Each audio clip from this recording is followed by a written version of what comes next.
Marriage proposal. Aritra অর্নি। পর্ব 1 থেকে 10।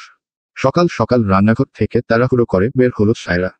হাতে এখনো আটা লেগে আছে, সেই কখন নাস্তা বানাতে বসেছে।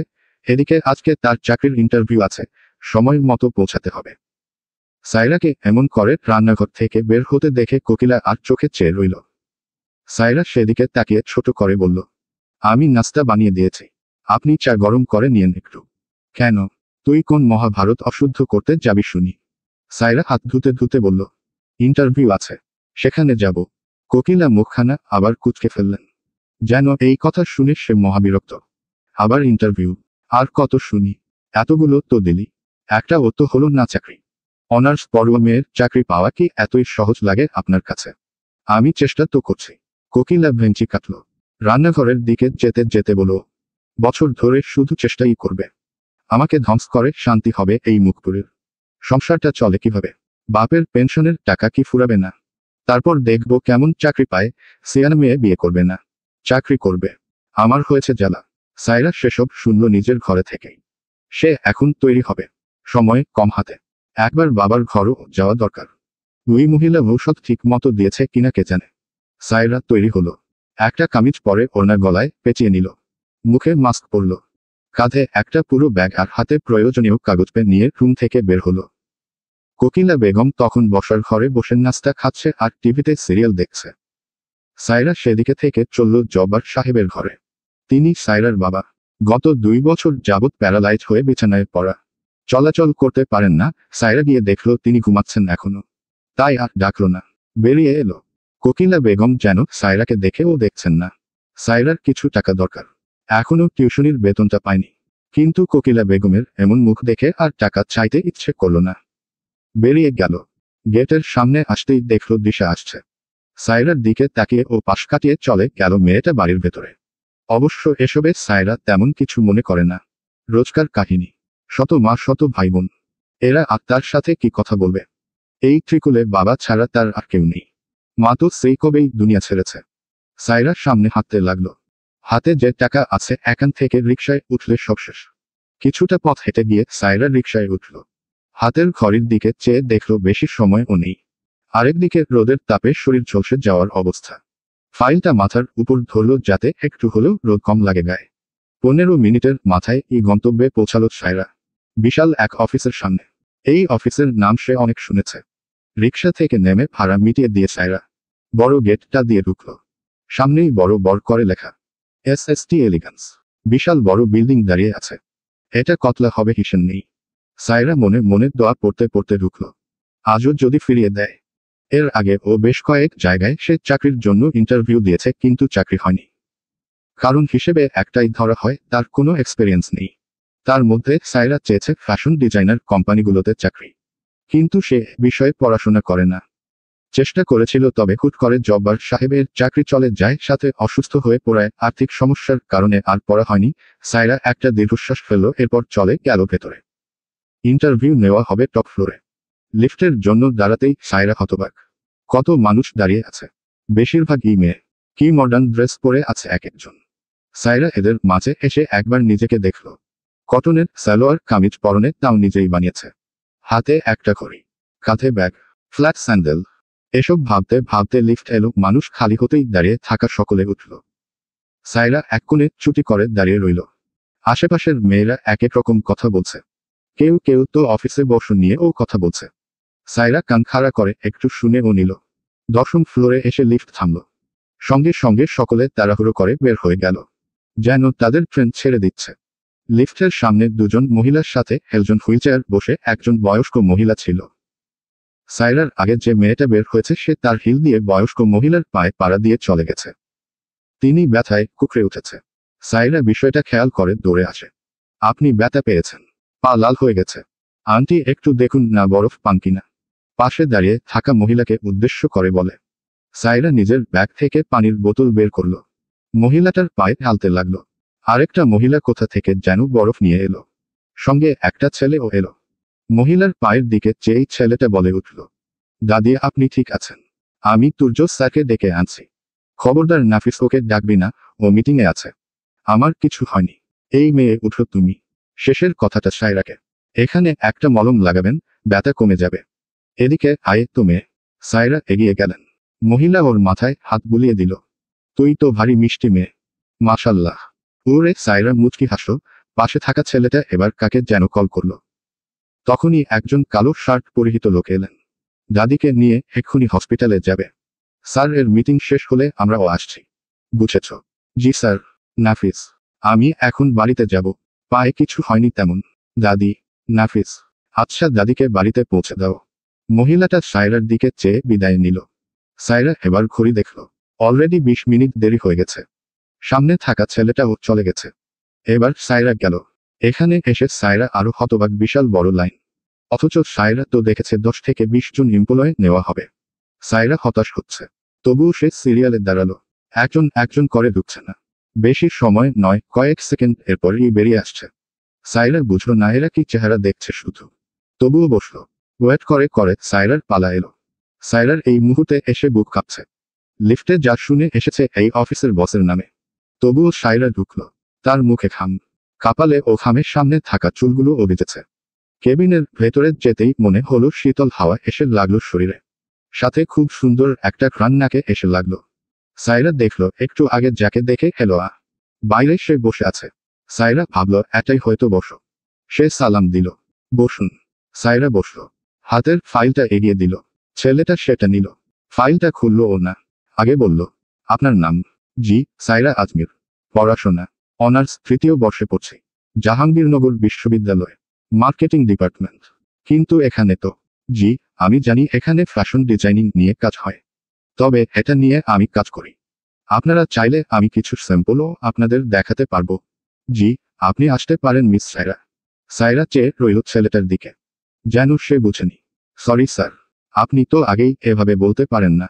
আপনি আমার কাজগুলো দেখবেন আগে। Sorry, miss Saira. আপনার এই কাজের কোনো অভিজ্ঞতা নেই। আপনি এই বিষয়ে নিয়ে পড়ছেনও না। তাহলে আপনারা এমন কেন বলতে পারেন? সবাই মুখে একই কথা নিয়ে বসে আছেন। মানুষের কাজকে মূল্যায়ন না করে অভিজ্ঞতা দেখছেন। তাহলে নতুনরা কি করবে? দেখুন, নতুনরা কি করবে সেটা নিয়ে আমাদের চিন্তা নয়, আমাদের অভিজ্ঞ লোক দরকার। এটা কোনো ট্রেনিং সেন্টার নয়। এটা অফিস, কাজের জায়গা। সায়রা কিছু বলতে যাবে তার আগেই কেবিনে ঢুকলো একজন। সাথে সাথে নাফিস দাঁড়িয়ে গেল। সায়রা সেদিকে ঘুরে তাকালো। লম্বা স্যুট বুট পরিহিত একজন লোক দাঁড়িয়ে আছে। ফর্সা গায়ের রং। মুখে হালকা খোঁচা খোঁচা দাড়ি। কেমন সাহেবদের মতো লাগছে। লোকরা কেমন করে চেয়ে আছে। নাফিস ছেলেটার দিকে উদ্দেশ্য করে লোকটা বলল, any problem, Nafis? No sir. তাহলে এত সময় নিচ্ছ কেন? এত সময় তো দেওয়া যাবে না। তাহলে আপনারা জবের জন্য ডাকেন কেন মানুষকে? ঢং করার জন্য। সায়রা হুট করেই বলে বসল কথাটা। লোকটা এবার চাইল সায়রার দিকে। এমন দৃষ্টিতে চাইল যেন সায়রা খুব অন্যায় কিছু বলে বসেছে। লোকটা দুপা এগুলো সামনের দিকে। সায়রা ততক্ষণে চেয়ার থেকে উঠে দাঁড়িয়েছে। ঠিক সায়রার সামনে এসে দাঁড়ালো লোকটা। জবের জন্য ডেকেছি। জোর করে তো আনা হয়নি। অভিজ্ঞ না থাকলে এসেছ কেন? নতুনদের আপনারা চাকরি দেন না অভিজ্ঞতা নেই বলে? তাহলে আমার মতো নতুন যারা আছে তাদের অভিজ্ঞতা হবে কোথা থেকে শুনি? লোকটা এবার ভালো করে সায়রার দিকে লক্ষ্য করল। ছোটখাটো একটা মেয়ে। গোলগাল মুখ। মুখটা ঘেমে থাকায় ফর্সা মুখ অন্য রকম লাগছে। সাথে তেজি কণ্ঠ। আরেকদিকে নাফিস চেয়ে আছে বোকার মতো। এখনো সবকিছু শান্ত আছে ভেবে সে অবাক হলো। লোকটা সায়রার দিক থেকে চোখ সরিয়ে নাফিসকে বলে, নাফিস, উনাকে রুহানির কাছে পাঠাও। ঘন্টা ধরে ইন্টারভিউ নিতে বলো। ততক্ষণ উনার ইন্টারভিউ চলবে যতক্ষণ উনি নিজের কথা সামনে না রাখতে পারছে। Got it? Yes sir. লোকটা চলে যেতে নিতেই সায়রা বলে উঠল, ও হ্যালো মিস্টার, ঘন্টা ধরে ইন্টারভিউ চলবে মানে? মগের মুলুক নাকি? নাফিস, তোমাকে যা বলেছি তাই করো। ঢং করতে এখানে কাউকে ডাকা হয়নি। বলতে বলতে লোকটা কেবিন থেকে বেরিয়ে গেল। সায়রা হা করে চেয়ে রইল। তার কথার খোঁটা দিয়ে দিল মুহূর্তের মধ্যে। কি অ্যাটিটিউড! নাফিস এসে সায়রার পেছনে দাঁড়ালো। চলুন। আচ্ছা উনি কে বলুন তো? নাফিস সামনে যেতে যেতে বলল, আপনি যে বিল্ডিংয়ে দাঁড়িয়ে আছেন, যে কোম্পানির চাকরি করতে এসেছেন উনি সেটার ওনার। সায়রার মুখটা সঙ্গে সঙ্গে চুপসে গেল। মুখ থেকে বেরিয়ে এলো একটা শব্দ, হিয়া। জি, উনি সাদমান শাহরিয়ার তুর্য। ওনার অফিস টি এলিগেন্স। সায়রাকে নিয়ে যাওয়া হয়েছে রুহানির কাছে। রুহানির কেবিনে আসতেই দেখল সে লিপস্টিক পরছল। নাফিস কেসে উঠে। সঙ্গে সঙ্গে রুহানি লিপস্টিক রেখে সোজা হয়ে বসে। আরে হোক নাফিস, তুর্য কি ডেকেছে আমায়? না, এই যে ওনাকে পাঠিয়েছেন ইন্টারভিউ নিতে। আমি নিব। জি, কিন্তু আমার তো তুর্যর সাথে আউটসাইড মিটিংয়ে যাওয়ার কথা ছিল। যাচ্ছেন না? আপাতত যে কাজ দিয়েছে সেটা করুন। আসছি। নাফিস রুহানির হাতে সায়রার ফাইলটা ধরিয়ে দিয়ে বেরিয়ে গেল। সায়রা পুরো বিষয়টাই খেয়াল করল। রুহানি বেশ বিরক্ত বোধ করল। এমনিতেই সুযোগ হয় না তার তুর্যর সাথে থাকার কোথাও যাওয়ার। রুহানি কোনো রকমে সায়রার ইন্টারভিউ নিল। সায়রা বুঝল এখানেও তার চাকরি হচ্ছে না। সে মন খারাপ নিয়েই বের হলো অফিস থেকে। সকাল থেকে পানি ছাড়া এখনো কিছু পেটে পড়েনি। অফিস গেটের সামনে দাঁড়ালো সায়রা রিকশার জন্য। এমন সময় ওর পেছনে থেকে গাড়ির হর্নের শব্দ এলো। সায়রা পিছন ঘুরে চাইতেই দেখল একটা কালো রঙের বিএমডব্লিউ, যার ভেতরে সেই সাদমান শাহরিয়ার, তুর্য আর নাফিস বসে। সায়রা সাইড হয়ে দাঁড়ালো। গাড়িটা চলে গেল ওকে পাশ কাটিয়ে। পরপরই রিকশা পেল, সে উঠে গেল। বাড়িতে যেতে না যেতেই বাইরে থেকে শব্দ পেল। নিশ্চয়ই কোকিলা কারোর সাথে ঝগড়া করছে। বাড়ির ভেতরে গিয়ে দেখল তাই। পাশের বাড়ির মহিলা এসেছে, তার সাথেই কথা কাটাকাটি হচ্ছে। সায়রা বিষয়টা এড়িয়ে যেতে পারল না। সে মহিলার দিকে এগিয়ে গেল। কি হয়েছে চাচি? এমন করছেন কেন? কেমন করলাম? তোমার মা ১,৫০০ টাকা ধার নিল, সেই কবে আর দিল না। আমার এখন দরকার। চাইতে এসেছি, উল্টো আমার সাথে ঝগড়া করছে। সায়রা চাইল কোকিলা বেগমের দিকে। রাগে ফুঁসছে তিনি। সায়রা মহিলাটাকে উদ্দেশ্য করে বলল, চাচি, এখন একটু টানাটানির মধ্যে আছি আমরা। আর কটা দিন সময় দিন, দিয়ে দিব আপনার টাকা। আর কত দিন শুনি? বারবার আসবো নাকি আমি? এই তো আর ১ সপ্তাহ। উনি নিজে গিয়ে আপনার টাকা দিয়ে আসবে।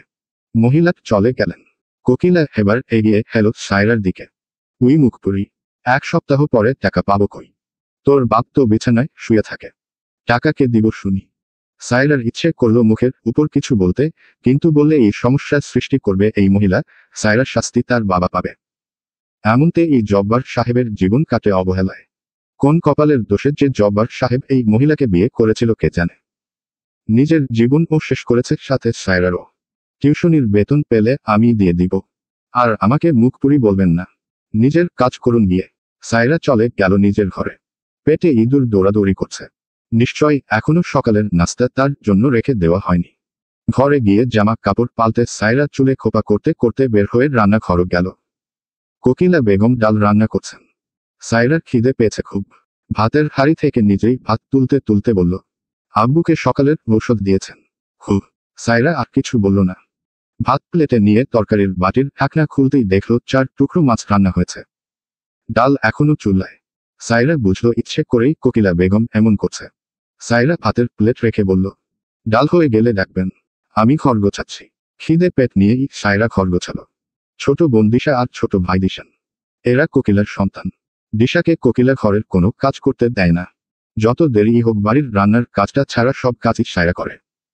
আগে কষ্ট হতো, তবে এখন আর হয় না। এসব এখন সয়ে গেছে। সব গুছিয়ে সায়রা রান্নাঘর থেকে খাবার নিয়ে আগে জব্বার সাহেবকে খাইয়ে দিলেন। তিনি নিজের হাতে এখন আর খেতে পারেন না। এরপর সায়রা গেল গোসলে। তাকে আবার টিউশনিতে যেতে হবে বিকেলে।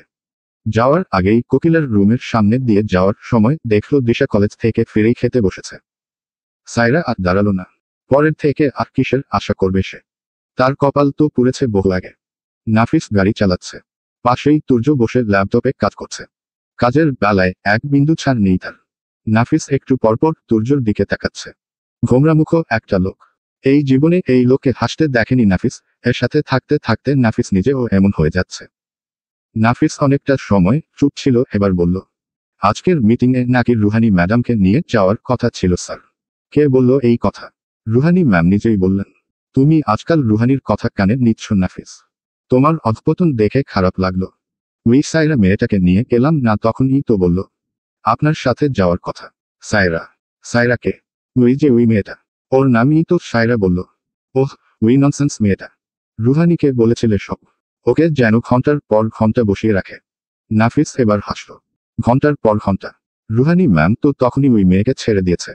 আসার সময় তো গেটের সামনেই দেখলাম। এই রুহানিকে আমি আগে অফিস থেকে বের করব। শুধু রিলেটিভ বলে চুপ থাকছি। চিপকালি একটা মেয়ে। বিরক্ত হয়ে বলল তুর্য। গন্তব্যে পৌঁছে তুর্য আর নাফিস গেল মিটিংয়ে। নতুন কিছু আইডিয়া দরকার। সেসব নিয়েই কাজ করতে হবে। সেখানে বসেই দুপুরের খাবার খেয়ে নিল ওরা। বেশ লম্বা একটা সময় মিটিং করে শেষে বিকেল 4টার সময় বের হলো তুলোরা। হাতের ফাইলগুলো নাফিসের দিকে এগিয়ে দিয়ে গাড়ির ড্রাইভিং সিটে গিয়ে বসল। নাফিস পাশে বসল। গরম বাইরে খুব। বাসায় যাবেন তো এখন? হুম। দাদি আজকে আপনার সাথে দেখা করে যাওয়ার সময় পায়ে একটু ব্যথা পেয়েছে। তুর্য তড়িৎ গতিতে তাকালো। যেন কি অন্যায় হয়ে গেছে। আর ইউ ম্যান নাফিস? এই কথা তুমি এখন আমাকে বলছো? সারাদিন চলে গেছে। স্যার, দাদি আমাকে বলতে নিষেধ করেছিল। বাহ, তুমি দেখছি এখন সবার কথা শুনছো, শুধু আমার কথা বাদে। Sorry sir. আমি কি করব বলুন? কি করবে? আমার মাথায় একটা বাড়ি দাও, মরে যাই আমি। নাফিস চুপ করে বসে রইল। তুর্য গাড়ি চালাচ্ছে নাকি উড়ে উড়ে যাচ্ছে বোঝা মুশকিল। এই জীবনে তার একটাই দুর্বলতা, আর সেটা সামর্থ্য বেগম, তুর্যর দাদি। দাদি ছাড়া তার আর কেউ নেই। আধা ঘন্টার রাস্তা মনে হয় 10 মিনিটে পৌঁছালো তুর্য। বাসার সামনে এসে গাড়ি থামিয়েই দৌড়ে গেল সে বাড়ির ভেতরে। সামর্থ্য বেগমের ঘরে গেলেন। সামর্থ্য বেগম তখন মাথা মালিশ করাচ্ছিলেন। তুর্য পাশে এসে দাঁড়ালো। তুমি ঠিক আছে বুড়ি? পা দেখি তোমার। কথাটা বলে তুর্য দাদির পায়ের কাছে বসল। পা এখন ঠিক আছে, তবুও সে ভালো করে দেখল। এরপর উঠে দাঁড়ালো। দেখা হয়েছে তোর? ঠিক আছে আমি, তবে বেশিদিন আর থাকতে পারবো না বলে দিলাম। খেয়াল রাখার কোনো মানুষ নেই আমার। ওষুধ খেয়েছিলে? হাসিনা খালা একটু ভালো করে খেয়াল রাখুন দাদির দিকে। আমি তো খেয়াল রাখি তুর্য বাবা। আমার মনে হয় তোমার দাদি অন্য কারো কথা বলতে চাইছে। তুর্য ভ্রু কুঁচকে চাইল। কি লাগবে তোমার বুড়ি? বলো আমায়। কি চাই? যা বলবো তাই এনে দিবি। দেব। নাত বউ চাই আমার। একা আর ভালো লাগে না। নাতির বউ দেখব নাতির ঘরে পুতি। হাসিনা খালা, দাদিকে ভালো করে মাথা মালিশ করে দিন। এই বুড়ি যা বলবে তাই করুন। দরকার হলে বাড়ির সকল সার্ভেন্টকে ওনার সেবায় লাগিয়ে দিন। লাগবে না আমার কিছু। নাত বউই লাগবে। এই আমি বলে দিলাম। বলে মুখ কুমড়া করে বসে রইলেন সামর্থ্য বেগম। তুর্য শার্টের উপর থেকে ব্লেজারটা খুলে হাতে নিল। সারাদিন দৌড়াদৌড়ি করে এসেছে। বিয়ের কথা শুনে মেজাজ খারাপ করতে চায় না, তাই চলে যেতে নিলেও। সামর্থ্য বেগম একই কথা বলেন। তুর্য তা কানে ও তুলে না। সামর্থ্য বেগমের ঘর থেকে বের হতেই দেখে নাফিস বসার ঘরের সোফায় বসে আছে। তুর্যকে দেখে উঠে আসে। গাড়ির চাবিটা এগিয়ে দিয়ে বলে, নিন স্যার। তুর্য নেয় না চাবিটা। জানে নাফিস নিজের বাইকটা অফিস গ্যারেজে রেখে এসেছে। এখন বাড়ি যেতে হলে রিকশায় যেতে হবে। তুর্য বলে, তোমার কাছেই রাখো, কাল এসে আমাকে নিয়ে অফিসে যাবে। Okay sir. এবার তাহলে আমি আসি। হুম। নাফিস চলে যায়। তুর্য নিজের ঘরে যায়। বিশাল এক রুম তার। 2 তলা। এই বাড়িতে তারা মানুষ মায় হাতে গোনা। তুর্য 2 তলায় থাকে একা। আর সামর্থ্য বেগম নিচের তলায়। যদিও বাড়িতে অনেক লোক রাখা আছে, এক এক কাজের জন্য এক এক লোক। সবাই এ বাড়িতেই থাকে। নিচ তলায় কেউ খুব বেশি একটা উপরে আসেন না দরকার ছাড়া। তুর্য নিরিবিলি পরিবেশ উপভোগ করে। নিজের রুমে এসেই তুর্য আগে হাতে থাকা ব্লেজার একটা ঝুড়িতে রাখে। পরপর গলার টাই আর শার্টটা ও খুলে ঝুড়িতে রাখে। এরপর ওয়াশরুমে চলে যায়। একেবারে শাওয়ার নিয়ে বের হয়। একটা হাফ হাতা টি শার্ট আর ট্রাউজার পরে টাওয়েল দিয়ে চুল মুছতে মুছতে ব্যালকনিতে গিয়ে দাঁড়ায়। তুর্যর রুম বিশাল বড়। রুমের মধ্যে বেশি আসবাবপত্র নেই। প্রয়োজনীয় জিনিস ছাড়া অতিরিক্ত কিছুই নেই। একটা বড় বেড। বেডের সাইডেই একটা ছোট টেবিল রাখা, যেখানে সে তার খুব দরকারের জিনিসপত্র রাখে। আরেক পাশে একটা মাঝারি আকারের সোফা রাখা, তার সামনেই কফি টেবিল। এর ঘরের এক সাইডে বেশ বড় একটা বুকশেলফ, যাতে নানা ধরনের বই রাখা। আর পুরো রুম জুড়ে বিভিন্ন ফটোগ্রাফি, যেগুলো সে নিচে তুলেছে। রুমের ভেতরে বেশ কয়েকটা জানালা আছে। পুরো রুমটার সবকিছুই সাদা। তুর্য ব্যালকনিতে দাঁড়াতেই দরজায় আওয়াজ হলো। তীব্র আবার এলো। দরজা খুলতেই দেখল রহিম মিয়া দাঁড়িয়ে আছে, হাতে কফির মগ। তুর্য সেটা নিল। মুচকি হেসে রহিম মিয়াকে জিজ্ঞেস করল, সবকিছু ঠিকঠাক তো চাচা? হ বাবা, সবকিছু ঠিকঠাক। তোমার আর কিছু লাগলেই ডাক দিও। না, আর কিছু লাগবে না। আচ্ছা। রহিম মিয়া চলে যাচ্ছিলেন। তুর্য পুনরায় দেখল, চাচা। কল বাজান। চাচির শরীর এখন কেমন? ডাক্তার আর কিছু বলেছে? এখন আগের থেকে ভালো। ওষুধ খাইতেছে। আচ্ছা। কোনো কিছু লাগলেই নাফিসকে বলবেন, ও সব করে দেবে। আচ্ছা বাজান। রহিম মিয়া চলে গেলেন। তুর্য দরজা বন্ধ করে দিয়ে বুকশেলফ থেকে একটা বই নিয়ে সোজা ব্যালকনিতে গেল।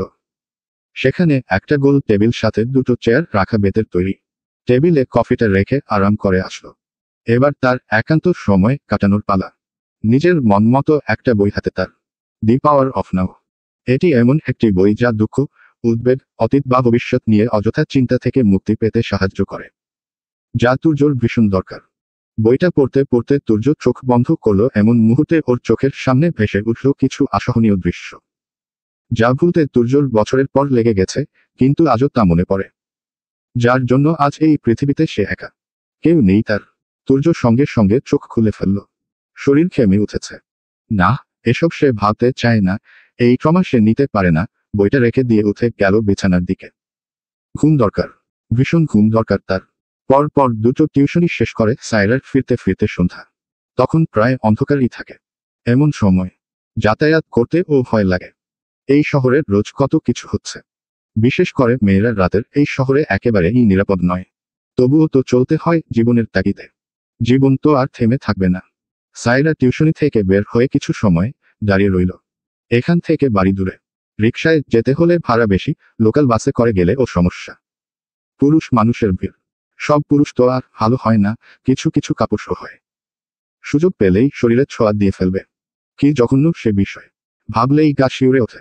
তবুও ও মনকে শক্ত করে সায়রা এগিয়ে চলল। বাসের জন্য দাঁড়িয়ে রইল কিছু সময়। কত কত মানুষ অপেক্ষা করছে বাসের জন্য। বাস আসতেই সকলে যেন পাল্লা দিয়ে উঠল। সায়রা একটু পিছিয়ে পড়ল, তবুও উঠল। সায়রার পেছনে পেছনে একটা ছেলে উঠল। পুরো বাস ভর্তি মানুষ, আর সিট ফাঁকা নেই। এখন যেতে হলে দাঁড়িয়েই যেতে হবে। সায়রা দাঁড়ালো চুপ করে। ভয় লাগছে, এমন ভিড়ের মধ্যেই তো অমানুষগুলো থাকে। পরপর সায়রা দেখল ওর ঠিক পেছনে একটা ছেলে দাঁড়িয়ে, যে এমন ভাবে দাঁড়িয়েছে যাতে সায়রার শরীরে টাচ না লাগে। এভাবেই কিছু দূর যেতেই একজন যাত্রী নামল। সঙ্গে সঙ্গে মাঝবয়সী একজন গিয়ে সেই সিটে বসতে গেলে ছেলেটা বাধা দিল। আপনি এখানে বসছেন কোন আক্কেলে বলতে পারেন? একটা মেয়ে মানুষ দাঁড়িয়ে আছে, আর পুরুষ হয়ে সিটে বসার জন্য মারামারি করছেন। বসতে দিন উনাকে। তোমার কি সমস্যা মিয়া? এত কথা কও কেন? যে পাইব সে বইব, বলল লোকটা। উঠুন কাকা, বসতে দিন উনাকে। ভদ্রতা বজায় রাখুন বলে দিচ্ছি। এবার বোধহয় লোকটা লজ্জা পেল। উঠে গেল সে। ছেলেটা সায়রার দিকে চেয়ে বলল, আপনি বসুন এখানে। সায়রা কথা না বাড়িয়ে বসে পড়ল। ছেলেটা সেই সিটের সামনেই দাঁড়িয়ে রইল। সায়রা খেয়াল করল এবার ছেলেটার দিকে। বেশ সাদাসিধে মনে হলো। চোখে মোটা কাচের চশমা, গায়ে হালকা রঙের শার্ট, মুখে দাড়ি, কাঁধে একটা কলেজ ব্যাগ ঝোলানো, হাতে ঘড়ি, মুখে মাস্ক পরা, স্টুডেন্ট হবে। সায়রা চুপচাপ বসে রইল। আরো একটু যেতেই আরো কয়েকজন যাত্রী নামল। সায়রার পাশের সিটে বসা মহিলাটাও নেমে গেল। সায়রা এবার ছেলেটাকে ডাকল, শুনছেন? এই যে ভাইয়া। জি, আপনি এখানে বসতে পারেন। সিওর? হ্যাঁ। ছেলেটা বসল। তবুও ডিস্টেন্স রেখে সায়রার মনে হলো এটাই বোধহয় পারিবারিক শিক্ষা। এত ভয় পান কেন আপনি? কোথায় ভয় পেলাম? অবাক হয়ে জিজ্ঞেস করল সায়রা। ভয় তো পাচ্ছেন। ভয় পাওয়াটাই স্বাভাবিক, তবে মুখটা এমন ভীতু করে রাখবেন না। লোকে বুঝে যাবে আপনি ভয় পাচ্ছেন, আর সেটার এই ফায়দা তুলবে। সায়রা হাসল। অমানুষরা তো এই সুযোগেই থাকে। মানুষ ভারী খারাপ। সবাই তো না। আচ্ছা, কোথায় নামবেন আপনি? সামনেই। আপনি? আমার গন্তব্য তো অনেক দূর, তবে আপাতত সামনেই নামব। সায়রা বুঝল এই লোক কথা প্যাচ দিয়ে বলে, তবে মার্জিত শব্দে বলে। সায়রা আর কিছু বলল না। সামনের স্টপে সায়রা নামল। ছেলেটা চেয়ে রইল সে যাওয়ার দিকে। সায়রা হয়তো পেছনে ফিরে চাইলে দেখতে পেত এক অমায়িক দৃষ্টিতে চেয়েছিল, কিন্তু তা দেখতে পেল না সায়রা। সে চলল তার অপছন্দের জায়গায়, তার নিজের বাড়ি, যেখানে কোনো সুখ নেই, শান্তি নেই, আছে শুধু হতাশা, অবহেলা। রাতে ঘুম হয় না তুর্যর, নানা চিন্তা মাথায় খেলে, যেসব সে ভাবতেও চায় না। স্লিপিং পিল নিয়ে বোধহয় ঘুম হবে না। পরিশেষে তুর্য উপহার হিসেবে পায় মাথা যন্ত্রণা। সকাল সকাল চোখটা যখন একটু লেগেছিল তখনই অ্যালার্ম বেজে উঠল। তুর্য চোখ মুখ কুঁচকে ফেলল। ফোনটা হাতে নিতেই দেখল 6:40 বাজে। হাতে আর 20 মিনিট। তাকে জিমে যেতে হবে, যদিও সেটা বাড়িতেই। কিন্তু ডিসিপ্লিন ইজ ডিসিপ্লিন। তুর্য সেটা সবসময় মানে। চোখে ঘুম থাকা শর্তে ও উঠে গেল।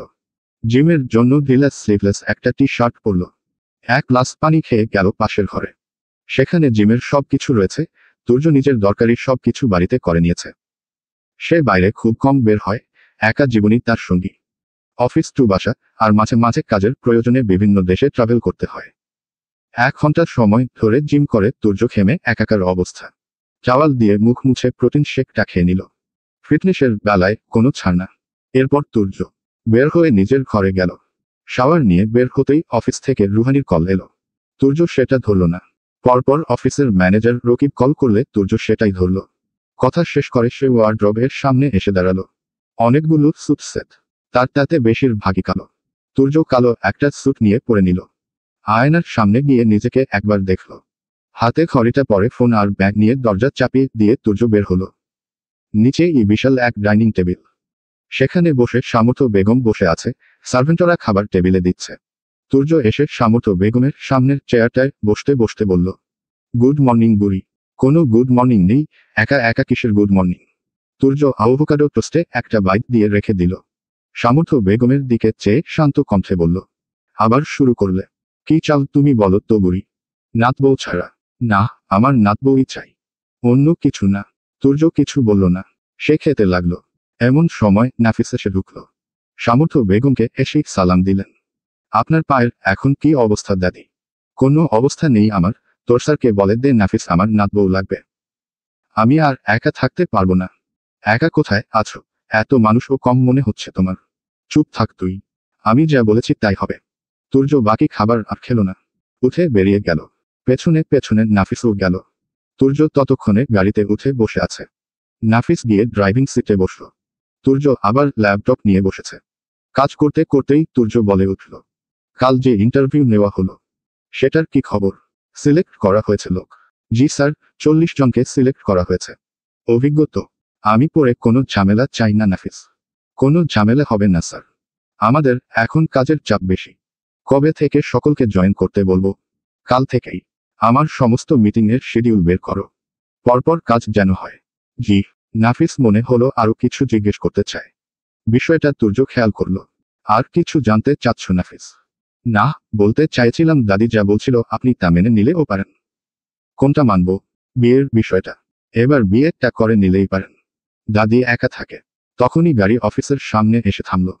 তুর্য গাড়ি থেকে নামতে নামতে বলল, ভাবছি তোমাকে একটা বিয়ে করিয়ে দিব নাফিস। এরপর তোমার বউটাকে দাদির সাথে রাখবো, আর তুমি একা থাকবে। নাফিস হতাশ হলো আবার হলো না।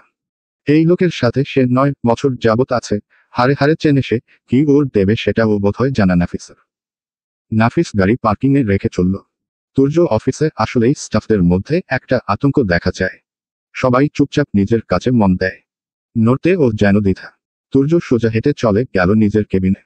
সঙ্গে সঙ্গে রুহানি এলো তুর্যর কেবিনে। তুর্য মহাবিরক্ত এই মেয়ের উপর, কিন্তু কিছু করার নেই। সামর্থ্য বেগমের বান্ধবীর নাতনি, আবার জবও করছে এখানে।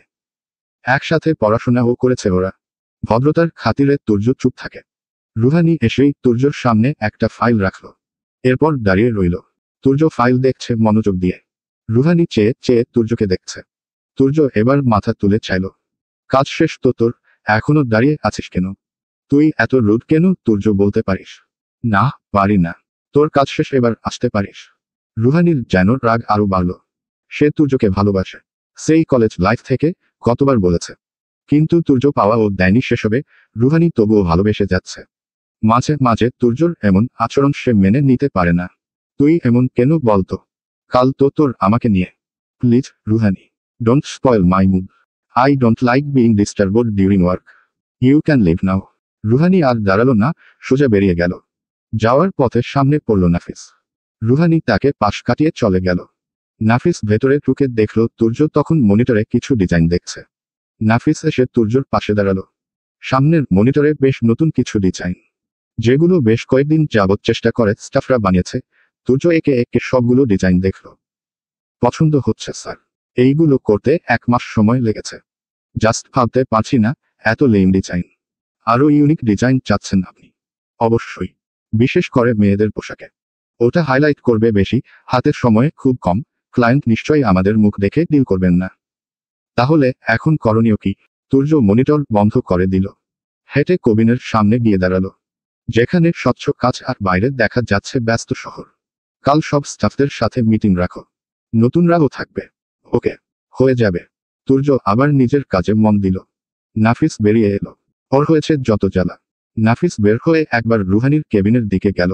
রুহানির অবস্থা কি দেখা দরকার। নাফিস রুহানির কেবিনের সামনে এসে দাঁড়ালো।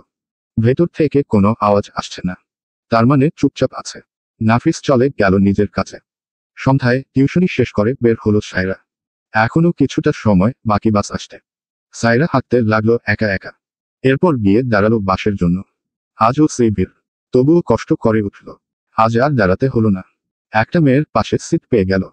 সায়রা দেরি না করে বসে পড়ল। পাবলিক বাসে বড় একটা সমস্যা হলো সিট না থাকা সহ ও লোক ওঠানো। এরপর দাঁড়িয়ে দাঁড়িয়ে যেতে যেতে ধাক্কাধাক্কি করা। সায়রা চুপ করে বসে রইল। সামনের স্টপে সায়রার পাশের মেয়েটা নেমে গেল। তখনই একটা ছেলে এসে সেখানে বসে পড়ল। সায়রা একটু অবাক হলো বটে। একটু চেপে বসল সে। আরে হো, আপনি আবার ভয় পাচ্ছেন? কাল আপনাকে কি বললাম বলুন তো? সায়রা চমকে তাকায়। পাশেই বসে আছে কালকের সেই ছেলেটা। চোখ দেখেই চিনতে পারল সায়রা। ছেলেটা হাসল সায়রাকে এভাবে তাকিয়ে থাকতে দেখে। এই যে, মিস। জি। বললাম, আবার ভয় পাচ্ছেন নাকি? না, ভয় পাবো কেন? ভয় না পাওয়াই ভালো। তারপর বলুন, কেমন আছেন মিস? জি ভালো। আর মিস নয়, আমার সায়রা। আপনি ওটাই বলতে পারেন। সায়রা, খুব সুন্দর নাম তো। কে রেখেছে এত ইউনিক নাম? আমার মা।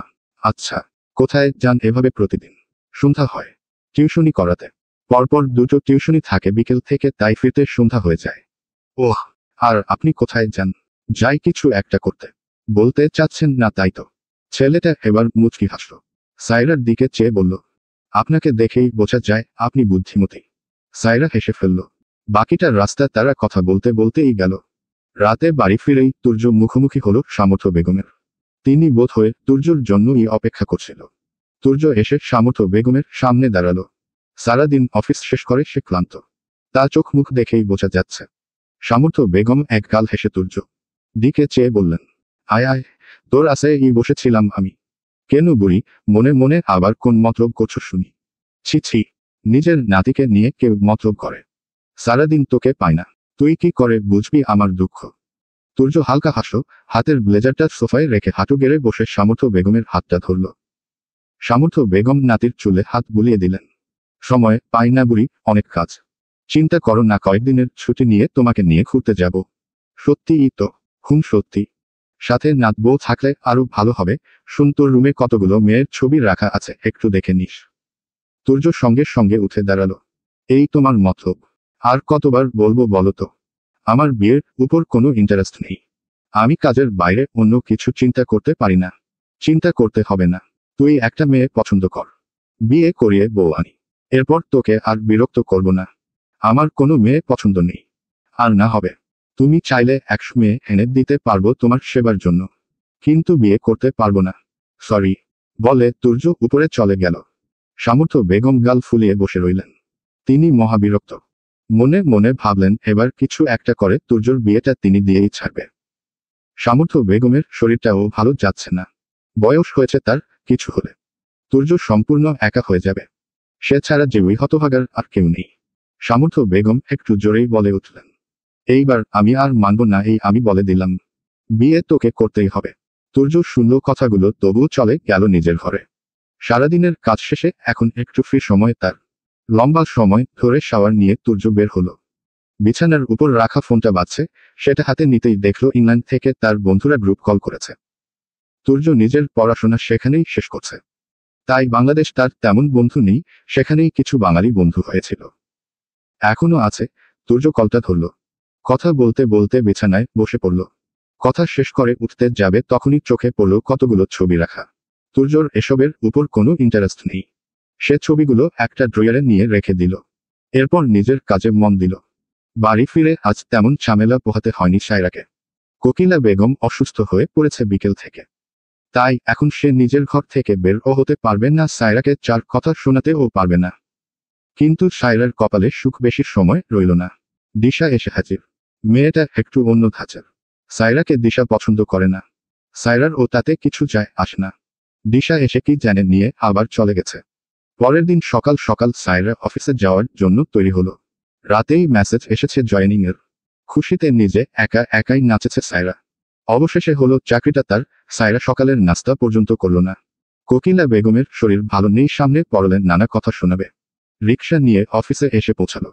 অবশেষে একটা ভালো চাকরি পেল সে। সায়রা ফোন বের করে দেখে অলরেডি সে লেট। এক দৌড় দিল সায়রা। লিফটের সামনে আসতে আসতেই দেখল লিফট বন্ধ হয়ে যাচ্ছে। কোনো রকমও দৌড়ে গিয়ে দাঁড়াতেই কেউ একজন ভেতর থেকে হাত দিয়ে বাধা দিল লিফট বন্ধ হওয়া। সায়রার যেন বুকে থেকে পাথর নেমে গেল। মুখে এক গাল হাসি নিয়ে লিফটে ঢুকে দাঁড়াতেই দেখল সেদিনের সে লোকটা। কালো কমপ্লিট স্যুট পরনে, ভেতরে সাদা শার্ট, একবারে রোবটের মতো দাঁড়িয়ে আছে পকেট দুহাত ঢুকিয়ে। সায়রা সৌজন্যের সাথেই বলল, ধন্যবাদ আপনাকে। লোকটা হুহা কিছুই করল না, একবার তাকালো ও না। সায়রার ভারী বিরক্ত লাগলো বিষয়টাতে। এটা মানুষ নাকি রোবট? রিমোট কন্ট্রোল চলে নাকি কে জানে। এ নাকি আবার এত বড় ফ্যাশন হাউসের মালিক। নবম তলায় এসে লিফট খুলে গেল।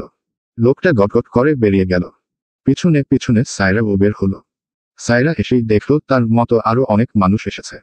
সবাই বসে আছে। সায়রা গিয়ে একটা মেয়ের পাশে বসল। টুকটাক কথা হতেই জানলো মেয়েটাও নতুন, নাম জেরিন। আরো কিছু কথা বলতেই ওদেরকে ডাকা হলো একটা রুমে। সবাই গেল সেখানে।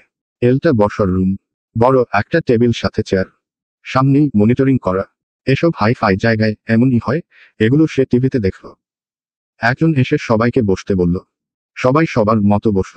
জেরিন আর সায়রাও একসাথে গিয়ে বসল।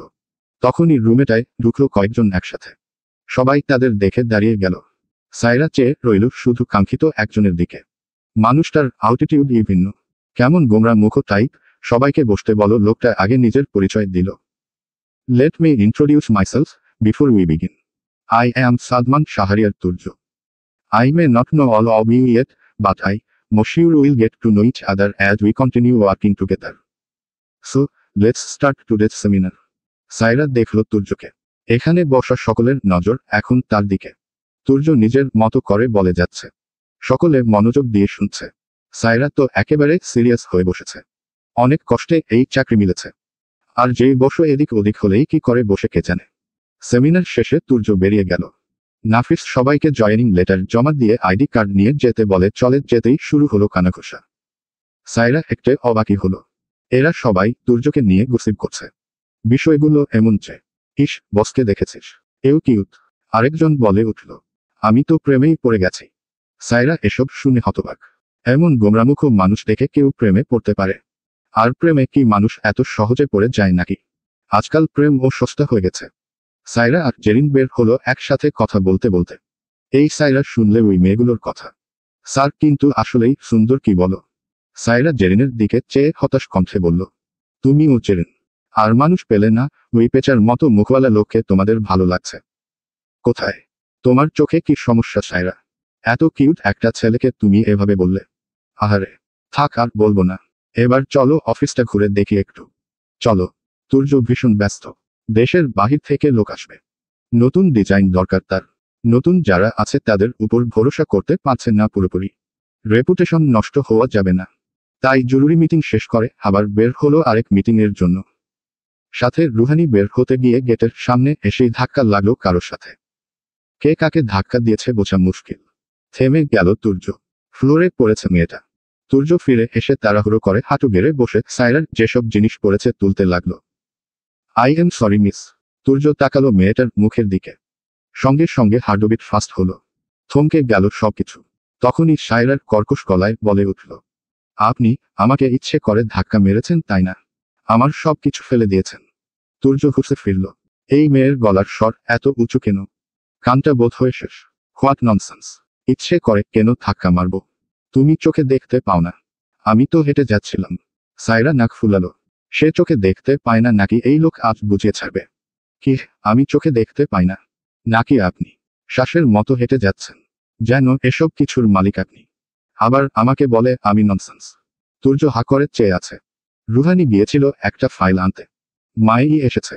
তুর্যকে এভাবে দেখে দৌড়ে এসে বলো, তুর্য তুই এভাবে বসে আছিস কেন? কি হয়েছে? এই মেয়ে। রুহানিকে হাত দিয়ে ইশারা করে থামিয়ে দিল। তুর্য শেষ একটা কাগজ সায়রার দিকে এগিয়ে দিয়ে বলল, এই সব কিছুর মালিক আমি। বুঝতে তো অসুবিধা হওয়ার কথা না। তবে ননসেন্স হলে তো এমনই হবে। আবার আপনি আমাকে ননসেন্স বললেন? তুর্য উঠে দাঁড়িয়ে স্যার চোখের দিকে চেয়ে একেবারে শান্ত কণ্ঠে বলল, ননসেন্স। কথাটা বলে আর দাঁড়ালো না, সোজা হেঁটে চলে গেল। সায়রা হা করে চেয়ে রইল তুর্যর যাওয়ার দিকে। একে নাকি মানুষের পছন্দ হচ্ছে। কিউট লাগছে। চেহারা যেমন হনুমানের মতো, কথাও তেমন নিমের মতো। শয়তান অসভ্য বলে গালি দিল হাজার খানেক। এমন সময় নাফিস পড়ল সামনে। সায়রাকে এভাবে একা একা বিড়বিড় করতে দেখে ভ্রু কুচকে চেয়ে বলল, কি ব্যাপার, পাগল হয়ে গেছেন নাকি সায়রা আজমির? একা একা কথা বলছেন। সায়রা নাফিসের দিকে চেয়ে বিরক্ত মুখ নিয়ে বলল, আপনার ওই বসো কি সবার মাথা কিনে নিয়েছি নাকি? আমাকে বলে আমি নাকি ননসেন্স? আপনি বলুন আমি কি ননসেন্স? নাফিস হচকিয়ে গেল হঠাৎ এমন কথা শুনে। না জানি এই মেয়ে আবার কি করেছে। আপনি কি স্যারের সাথে? রাখুন তো আপনার স্যার, আগে বলুন আমি কি ননসেন্স? না তো, তাহলে ওই অসভ্য ইতর লোকটা কি নিজেকে রাজা বাদশাহ মনে করেন? আমার সাথে লাগতে এসেছে। হু। সায়রা চলে গেল নাফিসকে পাশ কাটিয়ে। নাফিস কপাল চাপড়ালো। আবার কোন আপদ কপালে জুটল। এমনিতেই তুর্যর মাথা গরম হয়ে থাকে। এই মেয়ের সাথে না জানি কোন প্যাচ লেগে যায়। মন মেজাজ দুটোই খারাপ সায়রার। টিউশনি পড়িয়ে একেবারে এসেছে, তার মধ্যে বাসের জন্য দাঁড়িয়ে থাকা। বিরক্ত হয়ে যাচ্ছে। কাল থেকে 8 ঘন্টা করে অফিস, এরপর টিউশন, আবার নিজের পড়াশোনা। কিভাবে কি সামাল দেবে ভেবেই মাথা চক্কর দিয়ে উঠল সায়রার। মনে মনে ভাবল আজ বেশি করে ঘুমিয়ে নেবে, তারপর কাল দেখা যাবে যা হবার হবে। সায়রা মনে মনে খুশি, এবার যদি একটু সমস্যা দূর হয়। এর মধ্যেই বাস এলো। সায়রা উঠেই একটা সিট পেল, গিয়ে সেখানে বসে পড়ল। পাশে একজন মহিলা বসে। বাসে আজ তেমন মানুষ নেই। সায়রা জানালা দিয়ে বাইরে দেখতে লাগলো। হুট করেই কেউ একজন বলে উঠল, সায়রা। সায়রা চমকে পাশে ফিরে তাকালো। সেই ছেলেটা। আজ ও মুখে মাস্ক লাগানো। সায়রা ভয় পেয়েছে, বুঝতে পেরে ছেলেটা আজ শব্দ করে হেসে ফেলল। এভাবে হাসছেন কেন? আপনি ভয় পাচ্ছেন? আমাকে দেখে ভয় কেন পান আপনি? আমি কি ভূত? সায়রা ছেলেটার চোখের দিকে একটু চেয়ে রইল। ছেলেটা হুট করেই মুখের মাস্কটা খুলে ফেলল। সায়রা চমকে গেল হুট করে এমন হওয়াতে। 3-4 দিন ধরে দেখছে ছেলেটাকে, আজ সম্পূর্ণ মুখ দেখল। ছেলেটা মুখে হাসি রেখেই বলল, কি হলো এভাবে চেয়ে আছেন কেন? এত ভয় পাচ্ছেন তাই মুখটা দেখিয়ে দিলাম। তো আমি হচ্ছে অনিক এহসান, একজন সায়েন্টিস্ট। ওহ, সায়েন্টিস্ট? তাই তো বলি এমনভাবে থাকেন কেন? অনিক মুচকি হেসে বলল, আসলে রোজ বিভিন্ন জিনিস নিয়ে রিসার্চ করতে হয়। অনেক কিছু থাকে এতে, তাই। For safety. সায়রা মুচকি হাসল শুধু। অনেক কথা বাড়াতে আবার বলল, আচ্ছা আপনি কি করছেন? শুধু টিউশনি? উহু, পড়াশোনা সাথে একটা জবও করছি। বাবা, অনেক কিছু করছেন দেখা যায়। তো কোথায় জব করছেন? সায়রা বলতে চাইল না, তাই চুপ রইল। একটু পরেই বাস থামকে সায়রা জলদি নেমে পড়ল। অনেক শুধু হাসল সায়রার দিকে চেয়ে। এত ভয় পায় মানুষ? বাস চলে যেতেই সায়রা হাঁটা ধরল। একটু আগেই নেমে গেছে। সন্ধ্যার সময় এখন, চারদিকে অন্ধকার ও নেমে এসেছে। সায়রা ব্যাগ থেকে ফোন বের করে দেখল 7:03 বাজে। রাস্তা পার হতে যাবে তখনই ট্রাফিকের লাল বাতি জ্বলে উঠল। সায়রা রাস্তার ধারে দাঁড়িয়ে রইল। একের পর একের গাড়ি এসে একটার পর একটা থামছে। 5 মিনিট সময় নিয়ে রাস্তা ফাঁকা হতেই সায়রা বাড়ির দিকে চলে যায়। সায়রা জানল না এই 5 মিনিট একজোড়া চোখ তার দিকে ছিল। তাকে পরখ করছে শুধু। আজ থেকে সায়রার অফিস শুরু। সকাল 7টার ঘুম থেকে উঠে আগে নিজের পড়া শেষ করে 8টায় গেল রান্নাঘরে। এখনো কেউ উঠেনি ঘুম থেকে। সায়রা আগে চু বসালো। দুধ শেষ হয়ে গেছে, তাই রং চা বানিয়ে এনে বিস্কুট দিয়ে খেয়ে নিয়ে রেডি হতে চলে গেল। রেডি হয়ে বের হতেই কানে হ্যালো দিশার গলা। আপা কোথায় তুই? সায়রার রাগ হয় এই মেয়ের উপর। গুনে গুনে সায়রার থেকে 4 বছরের ছোট, অথচ তুই বলে ডাকে। কোকিলা বেগম ও কিছু বলেন না এই নিয়ে। সায়রা গলায় ওড়না ঝুলিয়ে বেরিয়ে এলো ঘর থেকে। দিশার হাতে চায়ের কাপ। সায়রা বের হতেই কাপটা দেখিয়ে বলল, রং চা কেন বানিয়েছিস? জানিস তুই আমি রং চা না।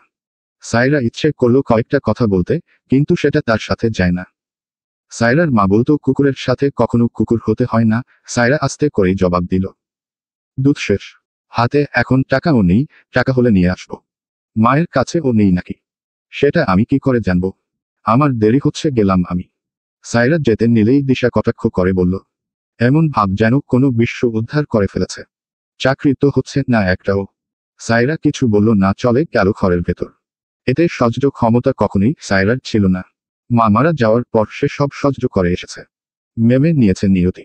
বাবার 2 নাম্বার বিয়ে বিষয়ে সায়রার মাও জানতেন। কোকিকা বেগমের কাছেই বেশি থাকতেন তিনি। যেদিন সায়রার মা মারা গেল তারপরের দিনই দিশাকে নিয়ে বাড়িতে উঠলেন কোকিলা বেগম। সায়রা তখন 10ম শ্রেণীর ছাত্রী। দিশাও খুব ছোট। সায়রার বাবা সায়রাকে ডেকে নতুন মায়ের সাথে পরিচয় করিয়ে দিলেন। সায়রা এই মহিলাকে চেনে। এই মহিলার জন্য বাবা মায়ের মধ্যে কত অশান্তি হয়েছে, কত কাঁদতে দেখেছে মাকে। সায়রা কিছুই ভুলেনি। আজও বাবার প্রতি সায়রার এক আকাশ সমান অভিযোগ। সায়রা কাঁধে ব্যাগ ঝুলিয়ে কিছু ফাইলপত্র নিয়ে বের হলো। গলায় একটা আইডি কার্ড। বসার ঘরে তখন কোকিকা বেগম আর দিশা চা খাচ্ছে। সায়রাকে এভাবে দেখে ভ্রু কুঁচকে হ্যালো কোকিলা বেগমের ফোরন কেটে বলে বসলেন। এত সেজেগুজে কোথায় যাওয়া হচ্ছে শুনি? চাকরি হয়েছে আমার, সেখানেই যাচ্ছি, ফিরতে দেরি হবে। আমার আশায় বসে থাকবেন না যেন। রান্না করে বাবাকে সময় মতো খাবার দিবেন। কোকিলা বেগম কিছু বলার আগেই সায়রা বেরিয়ে গেল। রাস্তায় এসে হাঁটতে লাগলো।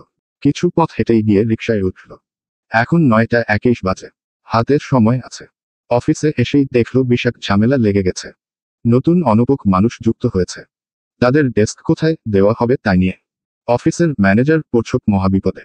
তবুও অনেক কষ্টের সমাধান হলো। সায়রা তৃতীয় সারিতে একটা ডেস্ক পেল। কিন্তু সমস্যা হলো জেরিন কিছুটা দূরে। সায়রার এদিক ওদিক দুজনেই ছেলে কলিগ। সায়রা মনে মনে মহাখুশি। অবশেষে সে পেয়েছে একটা ভালো চাকরি, স্যালারিও ভালো। সায়রা নতুন কম্পিউটার সহ যা যা আছে সব নেড়েচেড়ে দেখতে লাগলো। তখনই হুট করে ওর আশেপাশের সবাই দাঁড়িয়ে গেল। সায়রা একটু অবাক হয়ে দাঁড়াতেই দেখল তুর্য আসছে। সাথে কয়েকজন তাদের সাথে কথা বলতে বলতে। বরাবরের মতোই সাদা শার্টের উপর কালো স্যুট, সাথে কালো প্যান্ট, টাইটাও কালো। হাতে একটা রোলেক্সের ওয়াচ। চুলগুলো একেবারে সেট করা, যেন নড়ছে ও না। হেঁটে এসে এক নজর সামনের দিকে তাকাতেই ঠিক সায়রার চোখে চোখ পড়ল। মুহূর্তে চোখ সরিয়ে নিয়ে কেবিনের ভেতরে চলে গেল। তুর্য যেতেই সকলে বসে পড়ল। আগে থেকেই সবার ডেস্কে কিছু ফাইল দেওয়া ছিল, সেগুলো সায়রা দেখতে লাগলো। কিছুই মাথায় ঢুকল না। সায়রা এমন ভাবে চিন্তিত দেখে পাশের ডেস্কের আবির বলল, কি হয়েছে, কোনো সমস্যা? এগুলো কি কি করব এসব দিয়ে? আবির ছেলেটা বুঝিয়ে দিল সায়রাকে কি করতে হবে। সায়রদ সে অনুযায়ী কাজ করতে লাগলো। তুর্য কতগুলো ফাইল নিয়ে বসেছে আছে। সবগুলো নতুন ড্রেসের ডিজাইন। মনোযোগ কাজের ভেতর। তখনই দরজায় আওয়াজ হলো। তুর্য ফাইলের দিকে চোখ রেখেই বলল, কাম ইন। রুহানি এলো, হাতে কফি মগ। এসেই তুর্যর চেয়ারের পাশে গিয়ে দাঁড়িয়ে কফি মগটা টেবিলের উপর রাখল। তুর্য তাকালো না। সে জানে কোনো কাজে রুহানি আসেনি। রুহানি নিজে থেকেই বলল, তোর জন্য নিজ হাতে কফি করে এনেছেন, খেয়ে বল কেমন হয়েছে। তুর্য শব্দ করে ফাইলটা বন্ধ করে তাকালো রুহানির দিকে। জিন্স সাথে শার্ট পরেছে, উপরের দুটো বোতাম খোলা, ঠোঁটে গাঢ় করে লাল রঙের লিপস্টিক দেওয়া, চুলগুলো ব্রাউন। তুর্য একটা দীর্ঘ নিঃশ্বাস ফেলল। এরপর বলল, কাজ করতে এসেছি এখানে, তোর হাতের কফি টেস্ট করতে এসেছি। রুহানির মুখের হাসি হাসি ভাবটা চলে গেল। তুর্য সব সময় এমন করে কথা বলে। তোর সমস্যা কি বল তো তুর্য? কাজের জন্য এত এত মানুষ আছে, তোর কেন সব দিক দেখতে হয়? যে একটা কফি টেস্ট করতে পারবি না? তুই জানিস আমি নিজে হাতে কিছু করি না, তবুও তোর জন্য এটা বানিয়েছি। তুর্য শুনল চুপচাপ। বিরক্ত লাগে তার এই মেয়েকে। তবুও কফি মগটা তুলে একটা চুমুক দিল। অনেক মজা হয়েছে, এবার নিজের কাজে যা। রুহানির মুখে হাসি ফুটল। তুর্য তার কথা শুনেছে। হাসি হাসি মুখে যেতে যেতে বলল, পুরোটা শেষ করবি কিন্তু? যাওয়ার সময় নিয়ে যাবি আমাকে, দাদির সাথে দেখা করব। কথাটা বলে রুহানি বেরিয়ে গেল। তুর্য চেয়ার ঠেলে উঠে দৌড়ে ওয়াশরুমে গেল। এত বাজে কফি সে তার বাপের জন্মে খায়নি, মুখটা নষ্ট হয়েছে। তুর্য বের হয়ে দেখল নাফিস কেবিনে ঢুকেছে। তুর্যকে মুখ অমন করে রাখতে দেখে বলল, কি হয়েছে স্যার, কোনো সমস্যা? না নাফিস, তুমি সকাল থেকে কি কফি খেয়েছ? না স্যার, সময় হয়নি। ওহ ব্রেড।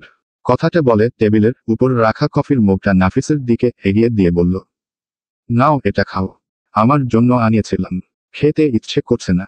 স্যার, খাও নাফিস। নাফিস কফি মগে চুমুক দিতেই নাক মুখ কুচকে ফেলল। কফি মগটা রেখেই দৌড়ে চলে গেল ওয়াশরুমে। তুর্য হাসতে হাসতে চেয়ারে বসে পড়ল। সে একা কেন খাবে এই জঘন্য কফি? নাফিস ওয়াশরুম থেকে বের হয়ে তুর্যকে গম্ভীর হয়ে চেয়ারে বসে থাকতে দেখল। কি হলো, কফি ভালো লাগেনি? এই জঘন্য অখাদ্য কে বানিয়েছে? ওয়াক্ত রুহানি। কথাটা বলেই তীব্র হেসে উঠল। এমনিতে তুর্যকে খুব কম হাসতে দেখা যায়। হাসেই না বলতে গেলে।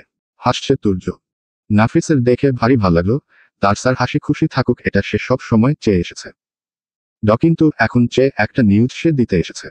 তাতে তুর্যর হাসি আর স্থায়ী হবে না। তুর্য হেসে এরপর আবার সুন্দর করে বসল। নাফিসও এসে সামনের চেয়ার টেনে বসল। স্যার, দাদি খবর পাঠিয়েছে। তুর্য চমকে তাকালো নাফিসের দিকে।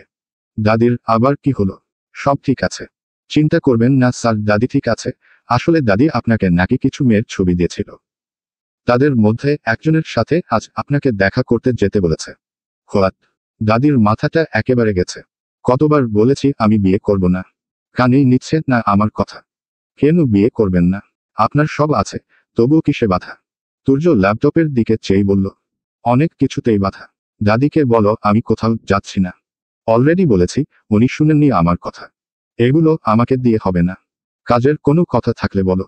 না এই বাকি সব ঠিক আছে। সারাদিন কাজ করেছে সাইরা, অনেকটাই বুঝতে পেরেছে কি করে কি করতে হয়। টিফিন টাইমের সমস্যা হয়েছিল, এখানে টিফিন দেওয়া হয় না। খাবার হয়তো বাসা থেকে নিয়ে আসতে হয়, নয়তো বাইরে গিয়ে খেতে হয়। এমনি যা আছে তা অফিসের বসদের জন্য। তাই পুরো সময়টা পানি খেয়েই কাটালো। এটা ভিআইপি এরিয়া। বাইরে খেতে গেলে ও টাকা লাগবে অনেক। রুটি কলা এখানে পাওয়া যায় না। 5টা বাজতেই অফিস ছুটি হলো। সবাই সবার মতো চলে যাচ্ছে। জেরিন আর সায়রা একসাথে নামলো নিচে, এসে দেখলো তুর্য, নাফিস আর রুহানি দাঁড়িয়ে। তুর্য ফোনে কি যেন করছে। ওর গা ঘেঁষে দাঁড়িয়ে রুহানি। জেরিন সায়রাকে দেখিয়ে বলল, ওই মেয়েটাকে দেখেছ? কেমন যেন। সব সময় দেখি স্যারের গায়ে পড়ে। সাজটা কি দিয়ে আসে দেখছো? সায়রা একটু চেয়ে বলল, হয়তো ওনার কিছু হবে। না হলে কি কোনো মেয়ে এমন করে নাকি? আমাদের কি, চলো, আমার আবার টিউশনি আছে।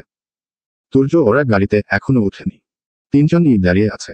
ওদের পাশ দিয়ে যাওয়ার সময় নাফিস সায়রাকে হুট করেই ডাক দিল, এই সায়রা খাতুন, কি খবর? সায়রা দাঁড়িয়ে পড়ল সঙ্গে সঙ্গে।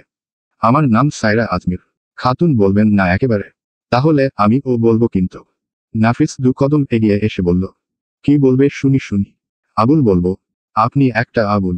নাফিস কিছু বলতে যাবে, রুহানি আগ বাড়িয়ে এসে সায়রার দিকে চেয়ে বলল, তুমি ওই মেয়েটা না? তুর্যকে ধাক্কা দিয়েছিলে। তুর্য ফোনে কথা বলছিল একটা সাইডে দাঁড়িয়ে।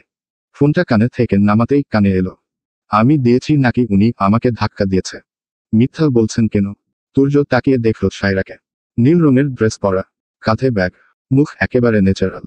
চোখে মুখে কেমন ক্লান্তি, তবুও অন্যরকম লাগছে দেখতে।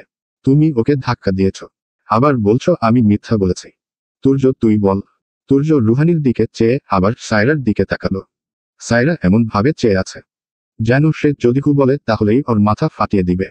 সায়রা বলল, বলুন বলুন, কে কাকে ধাক্কা দিয়েছে?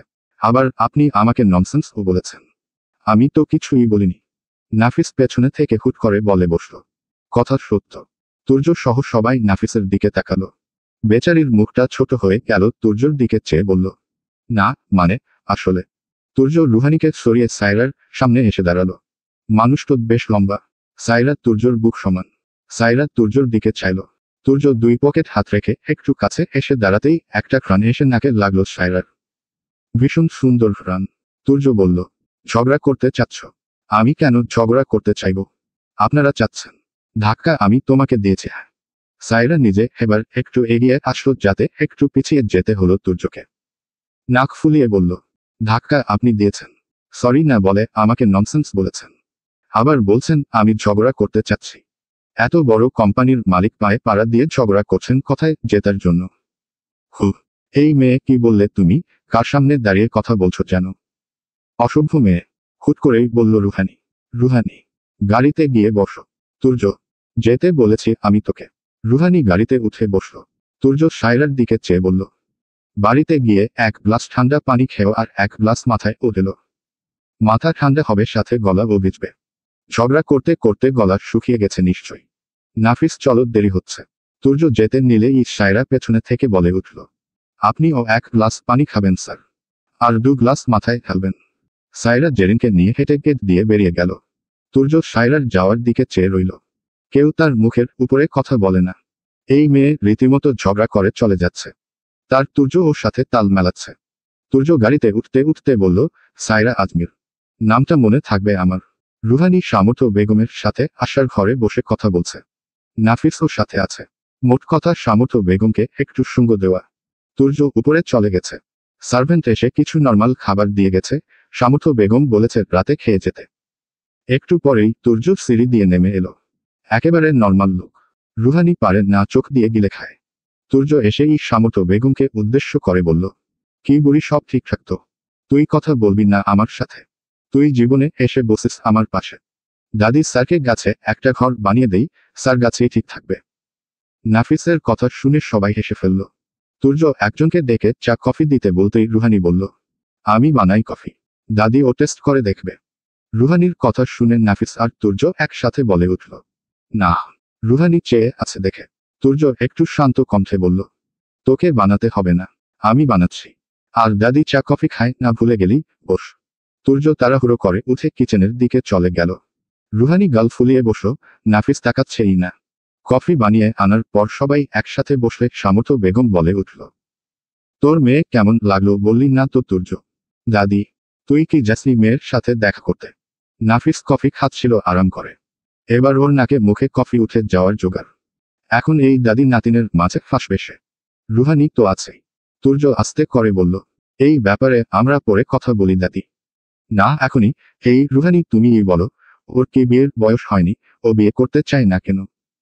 তুমি ওকে কিছু বলতে পারো না? দাদি, আপনি তুর্যর জন্য মেয়ে দেখছেন। আমিই দেখছি। ও তো আর দেখে না। দেখবে দাদি, দেখবে। স্যার কি যেন তেন মেয়ে বিয়ে করবে নাকি? কোটিতে একটা হবে তুর্য স্যারের বউ। মাঝখান থেকে বলে উঠল নাফিস।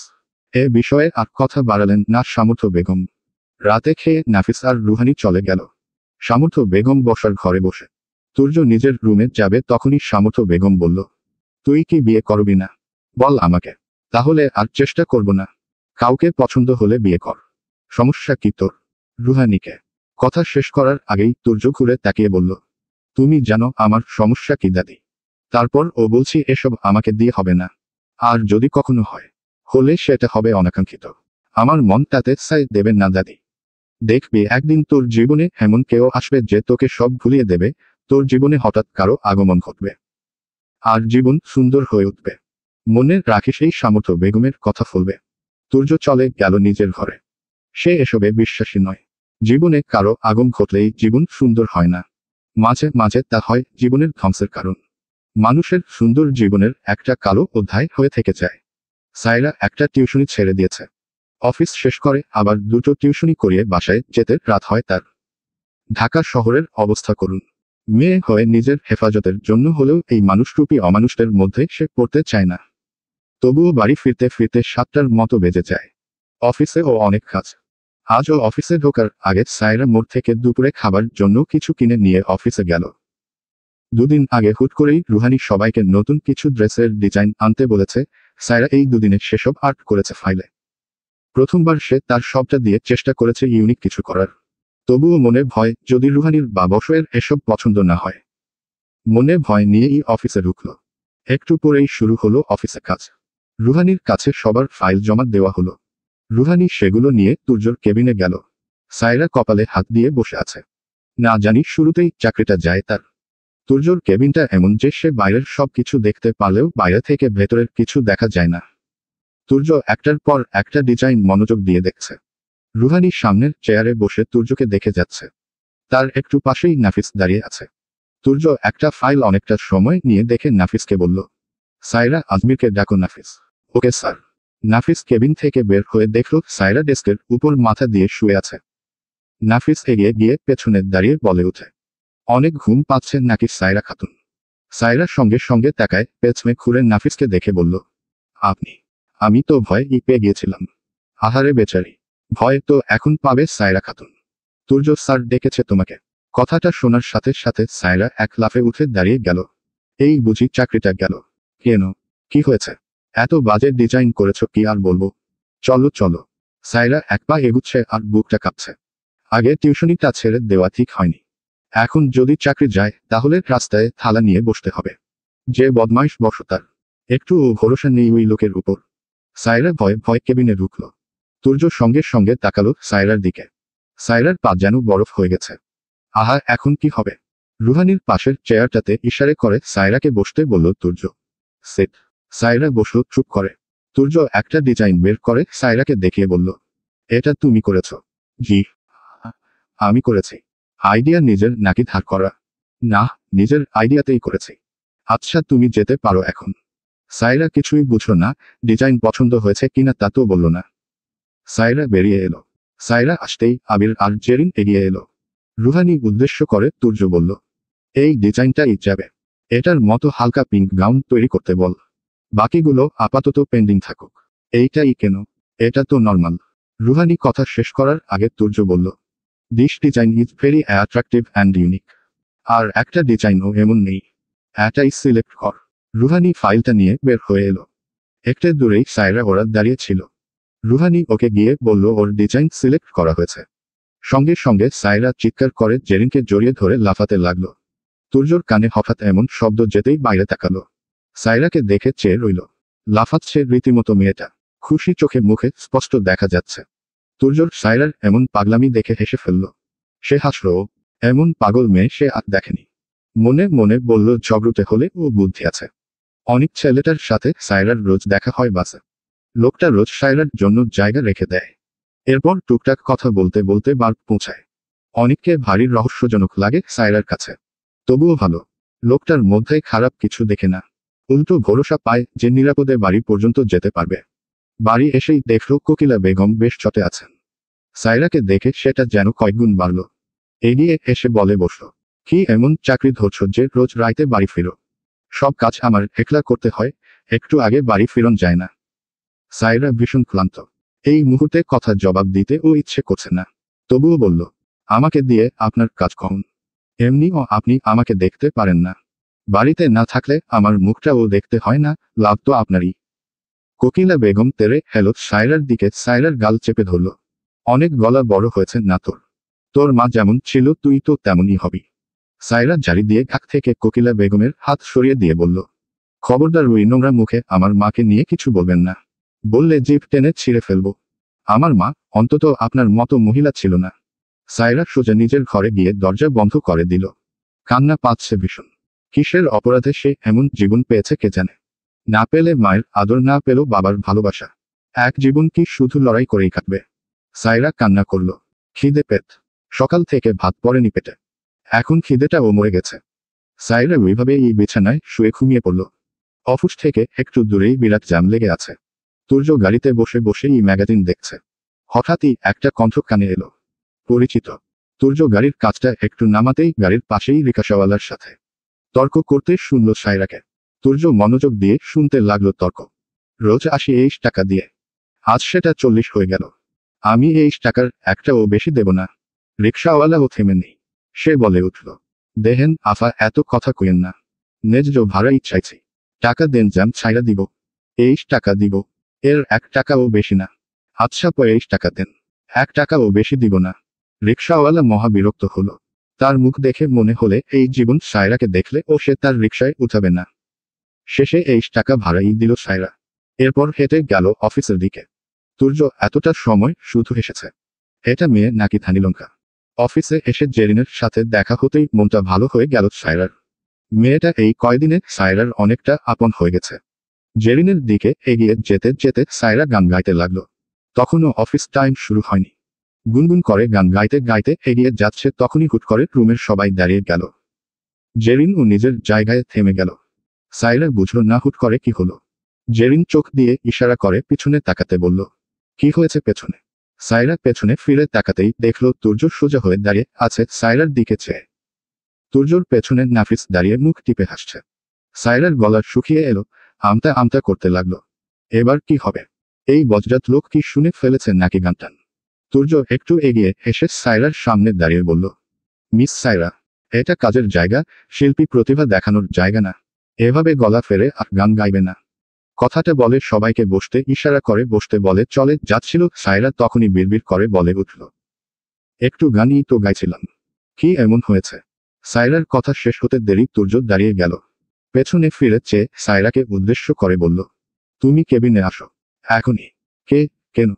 তোমার শিল্পী প্রতিভার বিকাশ ঘটানোর জন্য একটা অডিশন তো নেওয়া দরকার। Could you please come to my cabin? Turjo নিজের কেবিনে চলে গেল।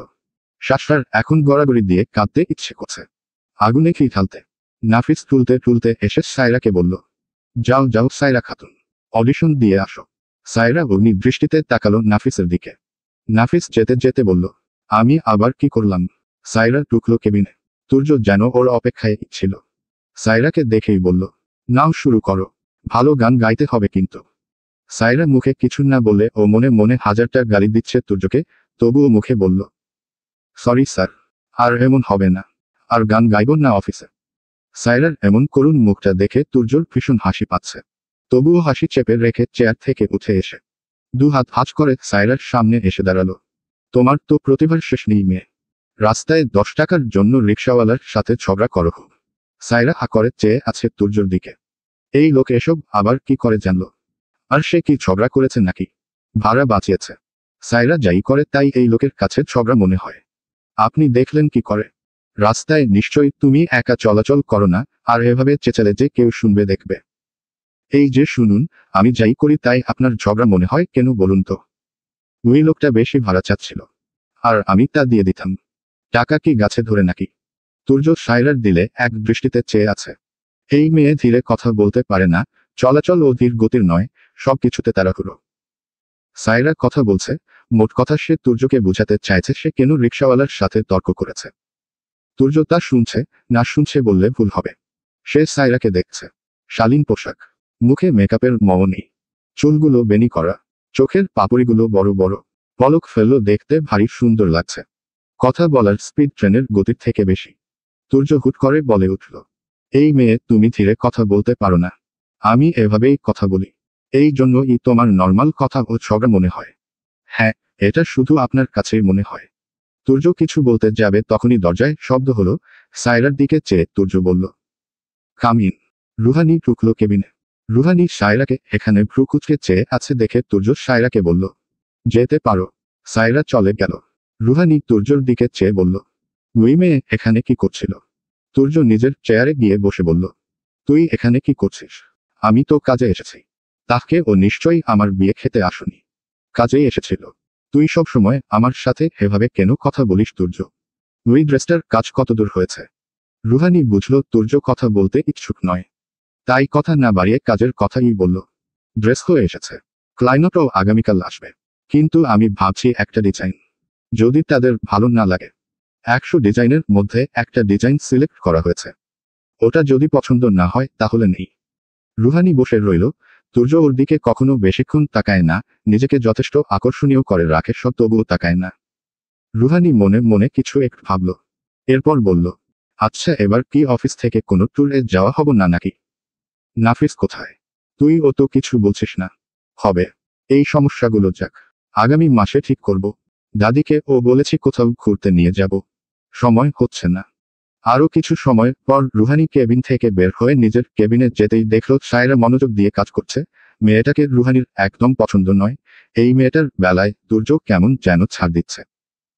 অফিসের বসের সাথে কিভাবে কথা বলতে হয় এই মেয়ে জানে না, তবুও তুর্য একে রেখেছে। রুহানি মনে মনে ঠিক করে নিল একে এখান থেকে তাড়াবে, যে করেই হোক। আজ জরুরি মিটিং আছে অফিসে। বিদেশি ক্লায়েন্ট আসবে। ড্রেসের এক্সিবিশন। আর সেটা অফিসেই আয়োজন করা হয়েছে। তুর্য রুহানি এদের আর 9ম তলায় উপস্থিতি নেই। আয়োজন করা হয়েছে 7ম তলায়। তাই সায়রাদের ও আজ কাজের চাপ কম। সায়রা জেরিন আবির সহ কয়েকজন মিলে একসাথে গল্প করছে। 7ম তলায় তুর্য সহ আরো অনেকে, সবকিছু রেডি। কিন্তু ড্রেস শো করার জন্য যে মডেল ঠিক করা হয়েছিল সেই এখানে আসেনি। রুহানি বারবার কল করছে, কিন্তু ফোন বন্ধ বলছে। তুর্য বিষয়টা খেয়াল করে এগিয়ে গেল রুহানির দিকে। কোনো সমস্যা? মডেলের ফোন বন্ধ বলছে, এখনো আসেনি। তুর্যর ভ্রু কুঁচকে চেয়ে রইল। শেষ মুহূর্তে এসে এসব হচ্ছে। যাকে তাকে কেন ঠিক করিস, আনপ্রফেশনাল লোকজন। এখন কি হবে? শেষ সময়ে এসে কোথায় পাবো মডেল? রুহানু বারবার কল করছে। যেহেতু মডেল রুহানি ঠিক করেছে তাই দোষটা ওরই হবে। আর তুর্যকে সবাই চেনে, একটু এদিক সেদিকে হলেই রেগে যাবে। মাথা ঠান্ডা কর প্লিজ। আমি জানতাম না। রুহানি পুরো কথা শেষ করার আগেই নাফিস রুমে ঢুকল। তুর্যকে উদ্দেশ্য করে বলল, স্যার উনারা চলে এসেছে।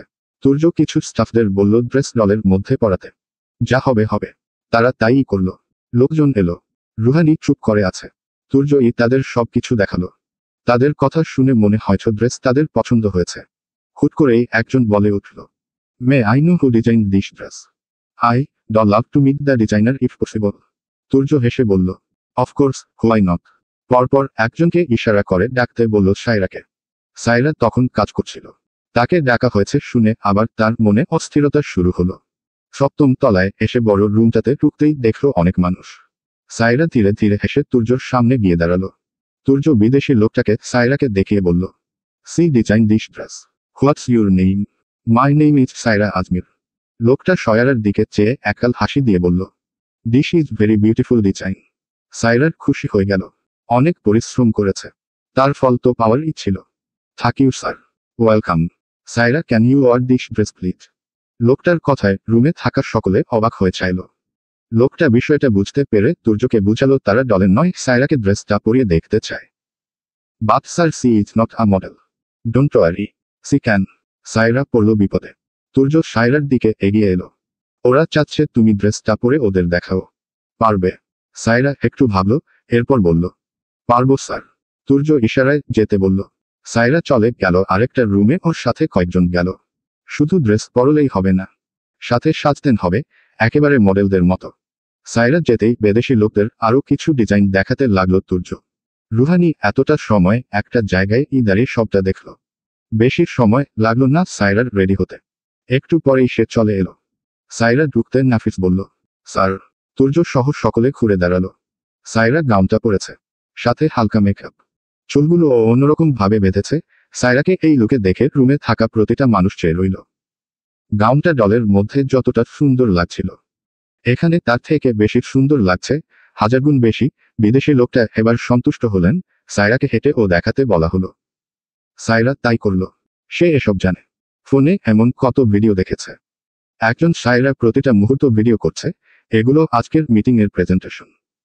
লোকগুলোকে পছন্দ করলো ড্রেসটা এবং এটা তারা নিতে চায় বলে জানালো। মিটিং শেষ হলো সময় নিয়ে। সায়রা মহা খুশি। সে আবার ড্রেস পরিবর্তন করে নিজেরগুলো পরে বের হলো। তুর্য তখন যাচ্ছিল সেখানে দিয়ে, সাথে নাফিস। তুর্যকে সামনে দেখেই সায়রা উল্টো ঘুরে দৌড়ে চলে গেল, যেন তুর্যর সামনে পড়লেই বিপদ। তুর্য নিজের কাজে চলে গেল। রুহানি ছুটি নিয়েছে। তুর্য অফিস শেষে আজ তাড়াতাড়ি বাড়ি ফিরেছে। দাদির সাথে একটু সময় কাটিয়ে নিজের ঘরে চলে এলো। মাথা ব্যথা করছে।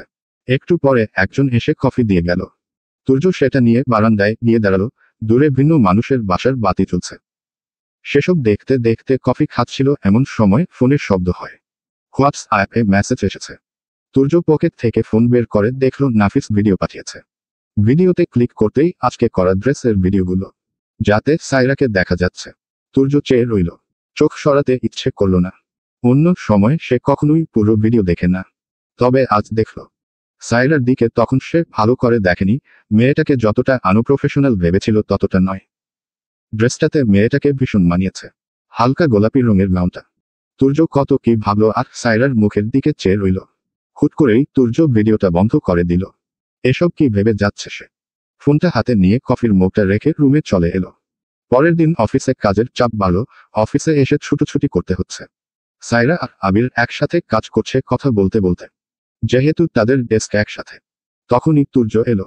একবার শান্ত দৃষ্টিতে চেয়ে নিজের কেবিনে ঢুকে গেল।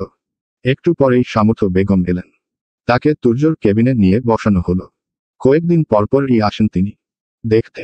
তুর্য সামর্থ্য বেগমকে দেখেই খুশি হয়ে বলে উঠল, কি আমাকে না দেখে থাকতে পারছিলেন না বুড়ি? সামর্থ্য বেগম বসে আছে চুপ করে। তুর্য কিছু ফাইল সাইন করছে। তখনই দরজায় শব্দ হলো। তুর্য ভেতরে আসতে বলল। সায়রা কিছু ফাইল নিয়ে ভেতরে ঢুকল। সামর্থ্য বেগম ঘুরে তাকালো। সায়রা ও তাকে চিনতে পেরেছে, তবুও চুপ রইল। আস্তে করে বলল, স্যার ফাইলগুলো রেখে যাও, আমি সময় করে দেখে দিব। সায়রা একটু এগিয়ে এসে টেবিলের উপর ফাইলগুলো রেখে দিল। সামর্থ্য বেগম তখনও সায়রার মুখের দিকে চেয়ে আছে। সায়রা আগ বাড়িয়ে কিছু বলল না। চলে আসবে তখনই সামর্থ্য বেগম বলে উঠল, তুই মেয়ে, তুই আমারে চিনিস নাই? ওই দিন যে লিফটের সামনে দেখা হলো। সায়রা সামর্থ্য বেগমের দিকে চেয়ে হেসে এগিয়ে এলো। চিনেছি আপনাকে, কিন্তু আমি ভাবছিলাম আপনি হয়তো আমাকে চিনতে পারেননি, তাই কিছু বলিনি। বয়স হয়েছে তো এত কিছু মনে থাকে না। আপনার পায়ের অবস্থা কি এখন? ঠিক আছে। তুর্য এদের কথা শুনছে, কিন্তু কিছু বলছে না। শুধু শুধু মনে মনে ভাবছে এই মেয়ে তার দাদি পর্যন্ত পৌঁছে গেছে। সামর্থ্য বেগম নিজের কথা জানালেন। সায়রা হেসে চলে গেল। সামর্থ্য বেগম চেয়ে রইল সায়রার যাওয়ার দিকে। মেয়েটা লক্ষ্মী আছে। তুর্য দাদির সরলতার উপর হাসল। এই মেয়েকে তার দাদির কাছে লক্ষ্মী মেয়ে লাগছে। দাদিকে যদি একটু দেখাতে পারত এই মেয়ের ঝগড়া করার স্কিল। সামর্থ্য বেগম চলে গেলেন একটু পরে। তুর্যর একটা কল আসে। কেবিনে হেঁটে হেঁটে কথা বলছিল। হঠাৎই চোখ গেল সায়রার দিকে। পাশের ডেস্কের ছেলেটা চেয়ে আছে ওর দিকে, আবার এটা ওটা বলছে ও। তুর্য যতক্ষণ কথা বলল একদিকে চেয়ে বলল, এরপর গিয়ে আবার কাজে মন দিল। অফিস টাইম শেষ হয়েছে একটু আগে। সায়রা একটা সময় নিয়েই বের হলো। তাড়াহুড়ো করলে ও লাভ হয় না। এ সময় লিফর এ ভীষণ ভিড় হয়। সায়রার সাথে সাথে আবির ও দেরি করে বের হয়েছে। আবির ছেলেটা সায়রার পছন্দ হয় না একেবারে। কেমন গায়ে পড়া স্বভাবের। লিফটে উঠে দাঁড়াতেই দেখলো নাফিস আর তুর্য। তুর্য লিফটে ঢুকতে গিয়ে খেয়াল করলো আবির একেবারে সায়রার সাথে ঘেঁষে দাঁড়িয়েছে। আর সায়রা শুধু নিজেকে গুটিয়ে নিচ্ছে। তুর্য লিফটে ঢুকেই আবিরের দিকে এমনভাবে তাকালো যে আবির নিজেই একটু সরে গিয়ে দাঁড়ালো। নাফিস বিষয়টা বুঝতে পেরে আবিরকে টেনে এনে নিজের পাশে দাঁড় করিয়ে দিল। আর ফাঁকা জায়গাটুকুতে তুর্য দু পকেট হাত রেখে সোজা হয়ে দাঁড়িয়ে রইল। সায়রা একটু স্বস্তি পেল। লিফট চলছে। 4 জন মানুষ দাঁড়িয়ে একসাথে, অথচ একটা টু শব্দ হলো না, শুধু সায়রার নাকে একটা মিষ্টি ঘ্রাণ আসতে লাগলো। এটা সে আগে একবার তুর্যর সামনে গিয়ে পেয়েছিল, অনেক পারফিউমের ঘ্রাণ তার জানা। কিন্তু এটা ভিন্ন। লিফট নিচের তালায় আসতেই খুলে গেল। তুর্য আগের মতোই দাঁড়িয়ে। নাফিস আবিরের কাঁধে হাত দিয়ে দাঁড়িয়ে আছে। সায়রা আগে বেরিয়ে গেল। এরপর তুর্য বের হলো। আজ বাসে উঠতে বেশ কষ্ট হয়েছে সায়রার। এত মানুষের ভিড়। আর হবেই না কেন। এমন সময় অফিস ছুটি হয়েছে। সব মানুষ যার যার গন্তব্যে পৌঁছায়। সবার কাছে তো আর গাড়ি নেই। সায়রা জানালার পাশের সিটে বসে পড়ল। ওর পাশে একটা মেয়ে এসে বসল। আজ আর অনেককে দেখতে পেল না সায়রা। গন্তব্যে এসে বাস থেকে নেমে কিছু দূর হেঁটে যেতেই পেছনে থেকে ডাক আসলো। সায়রা। সায়রা পেছনে ফিরে তাকালো। অনেক দাঁড়িয়ে আছে। সায়রা অবাক হলো। রোজ বাসে দেখে লোকটাকে, আজ এখানে। অনেক দৌড়ে এসে সায়রার সামনে দাঁড়ালো। আপনি এখানে? আরে হো, আপনি আমার যাতায়াতের পার্টনার না? আজ তো আমি ওই বাসটা ধরতে পারিনি, পেছনের রিক্সা নিয়ে এসেছি। তা এত তাড়াহুড়ো করে আসতে গেলেন কেন? অনেক মুচকি হেসে বলল। আপনাকে দেখতে। তাড়াহুড়ো না করে আসলে তো দেখতে পারতাম না আমার পার্টনারকে। সায়রা ভ্রুকুচকে চেয়ে আছে দেখে মুখপ হাসি রেখে অনেক বলল, কিছু পথ তো হেঁটেই যাবেন। যখন একসাথে যাই, কোনো সমস্যা হবে? সায়রা মাথা নাড়িয়ে না বলল। এরপর হাঁটতে লাগলো দুজনে একসাথে। অনেককে সায়রার খারাপ মনে হয় না, যতদিন ধরে চিনেছে সায়রাকে সব সময় একটু আলাদা ট্রিট করেছে। বিষয়টা সায়রা খেয়াল করে খুব। অনেক বলে যাতায়াতের পার্টনার। মন্দ বলে না খুব একটা। পরের দিন অফিসে ঢুকতেই জানানো হলো নতুন নিয়ম, ছেলে মেয়েদের ডেস্ক আলাদা করে দেওয়া হয়েছে। সামনের 2 সারি মেয়েদের, পেছনের 2 সারি ছেলেদের। এই কথা শুনে সকলে অবাক। এত বছর ধরে একই নিয়মে চলছে। হুট করে পরিবর্তন। তবে সায়রা এই ঘটনায় খুব খুশি হলো। আবিরের ফালতু বকবক শুনতে হবে না। সায়রা জেরিনের পাশের ডেস্কটায় গিয়ে বসল। নিজের সমস্ত ফাইল যা কিছু ছিল সব গুছিয়ে রাখল। এরপর শান্তি করে বাসতেই তুর্য ঢুকল রুমে। সঙ্গে সঙ্গে আবার দাঁড়িয়ে যেতে হলো। তুর্য এদিক সেদিকে চেয়ে একবার সায়রার দিকে তাকালো। সায়রা তখন নিজের হাতের আঙ্গুল দেখছে মনোযোগ দিয়ে। তুর্য নিজের কেবিনে চলে গেল। নাফিস আজ একটু লেট করেই এসেছে। এর জন্য দৌড়ে আগে তুর্যর কেবিনে গেল। Good morning sir. তুর্য নাফিসের দিকে চেয়ে বলল। মর্নিং এখন হলো? সরি স্যার, কাল রাতে ঘুম হয়নি তাই। ঘুম হয়নি কেন? তোমার কি গার্লফ্রেন্ড আছে নাফিস? কথা বলতেই নাফিস হতাশা ভরা মুখ নিয়ে বলল। আমার আবার গার্লফ্রেন্ড স্যার? গার্লফ্রেন্ড রাখতে হলে সময় দিতে হয়, ঘুরতে নিয়ে যেতে হয়, এত সময় কি আছে আমার? সারাদিন তো আপনার সাথেই থাকি। এখন আর মেয়ে মানুষ ভালোও লাগে না। তুর্য কথাটা শুনে চোখ জোড়া ছোট ছোট করে বলল। কি বলতে চাইছো? না না কিছু না। আমি এখন আসছি স্যার। নাফিস কেবিন থেকে বেরিয়ে গেল। যেতে যেতে মনে হাজারটা আফসোস করতে লাগলো। এই লোকের সাথে থাকতে থাকতে তার মন মস্তিষ্ক দুটোই শেষ। না প্রেম হচ্ছে না বিয়ে। ওই লোকের ও হচ্ছে না। নাফিস যেতেই তুর্য নিজের চেয়ারে হেলান দিয়ে বসল। এরপর সোজা বাইরে তাকালো। সবাই কাজ করছে। সামনের সারির একটা ডেস্কে সায়রা বসে মনোযোগ দিয়ে কিছু একটা করছে। চুলগুলো আজ উঁচু করে খোপা করা। তুর্যর চোখ সরল না, চেয়ে রইল। একটু পরে দেখা গেল সায়রা কিছু কাগজ নিয়ে উঠে আসছে তুর্যর কেবিনের দিকে। তুর্য দ্রুত সোজা হয় বসল, এমন করলো যেন সে এতটা সময় ধরে কাজই করে যাচ্ছে। সায়রা দরজার কাছে এসে জিজ্ঞেস করল, may I come in sir? Yes. Saira ঢুকলো কেবিনে। তুর্যর দিকে কাগজগুলো এগিয়ে দিল দেখার জন্য। নতুন কিছু ডিজাইন। আগে এগুলো রুহানিকে দেখাতে হতো শুরুতে, কিন্তু রুহানি কিছুটা অসুস্থ থাকায় ছুটি নিয়েছে। তুর্য ডিজাইনগুলো দেখছে। হুট করেই খেয়াল করলো ডিজাইনের মধ্যে একটা লাইন একটু বাঁকা হওয়াতে সেটা অন্যরকম লাগছে। তুর্য সবটা ঠিক করার জন্য নিজের টেবিলে পেন্সিল খুঁজলো কিন্তু নেই। সায়রার দিকে চেয়ে বলল, পেন্সিল? সায়রা একটু চেয়ে থেকে বুঝল যে পেন্সিল চাচ্ছে, কিন্তু সে তা আনেনি। পর মুহূর্তে মনে পড়ল তার চুলের খোপায় পেন্সিল গুজে রেখেছে। সায়রা সেটা খুলে তুর্যকে দিতেই সায়রার চুলগুলো খুলে গেল। তুর্য পেন্সিল নেওয়ার জন্য সায়রার দিকে তাকাতেই এই দৃশ্যটুকু তার চোখে পড়ল। চুলগুলো হাঁটু পর্যন্ত হবে। সায়রা পেন্সিলটা দিয়ে আরেকটা কাজ করে বসল। যা তুর্য চেয়ে ও এড়িয়ে যেতে পারল না। সাইরা চুলগুলো হাত দিয়ে খোপা করতে লাগলো। এক মুহূর্তের জন্য তুর্য নিজেকে বেহা মনে হলো। এভাবে সে একটা নারীর চুল খোপা করা দেখছে, কথায় বলে। নারী যখন চুলে খোপা করতে থাকে তখন তার সৌন্দর্য কয়েকগুণ বৃদ্ধি পায়। আর সেই সৌন্দর্য শুধু একজন পুরুষ উপলব্ধি করতে পারে। তুর্য অন্যদিকে চোখ ফিরিয়ে নিয়ে সাইরাকে বলল, তুমি এখন যেতে পারো। সাইরা মাথা নেড়ে বেরিয়ে গেল। সাইরা যেতেই তুর্য আগে নিজের ব্লেজারটা খুলে ফেলল। ভেতরে আজ কালো শার্ট পরছে। গলার টাইটাও একটু ঢিলে করে দিল। হে কোন মুসিবতে সে পড়ছে আবার। টিফিন টাইমে আবির এলো সাইরার ডেস্কে। সাইরা জেরিনের সাথে কথা বলছিল। আবির এসেই জিজ্ঞেস করল, সাইরা আমাকে ছাড়া তোমার দিন কেমন গেল? সাইরা একাল হাসি দিয়ে বলল, শান্তিতে। আবিরের মুখটা চুপসে গেল সঙ্গে সঙ্গে। যে উন্মাদনা নিয়ে সে এসেছিল তা শেষ। জেরিন মুখ চেপে হাসছে। আবির উঠে চলে যেতেই ওরা দুজনের শব্দ করে হেসে ফেলল। সে সময় তুর্য আর নাফিস কেবিন থেকে বের হয়েছে। ওদের এমন অট্টহাসি শুনে ওদের দিকে তাকাতেই সাইরা আর জেরিন চুপ করে গেল। তুর্য আর নাফিস বেরিয়ে গেল। তুর্য যেতেই জেরিন বলে উঠল, স্যার সব সময় ওইভাবে তাকায় কেন? মনে হয় এখনই ভস্ম করে দিবে সব। সাইরা বেঞ্চি কেটে বলল, নিজেকে বাফ মনে করে? একবারও হাসতে দেখেছিস?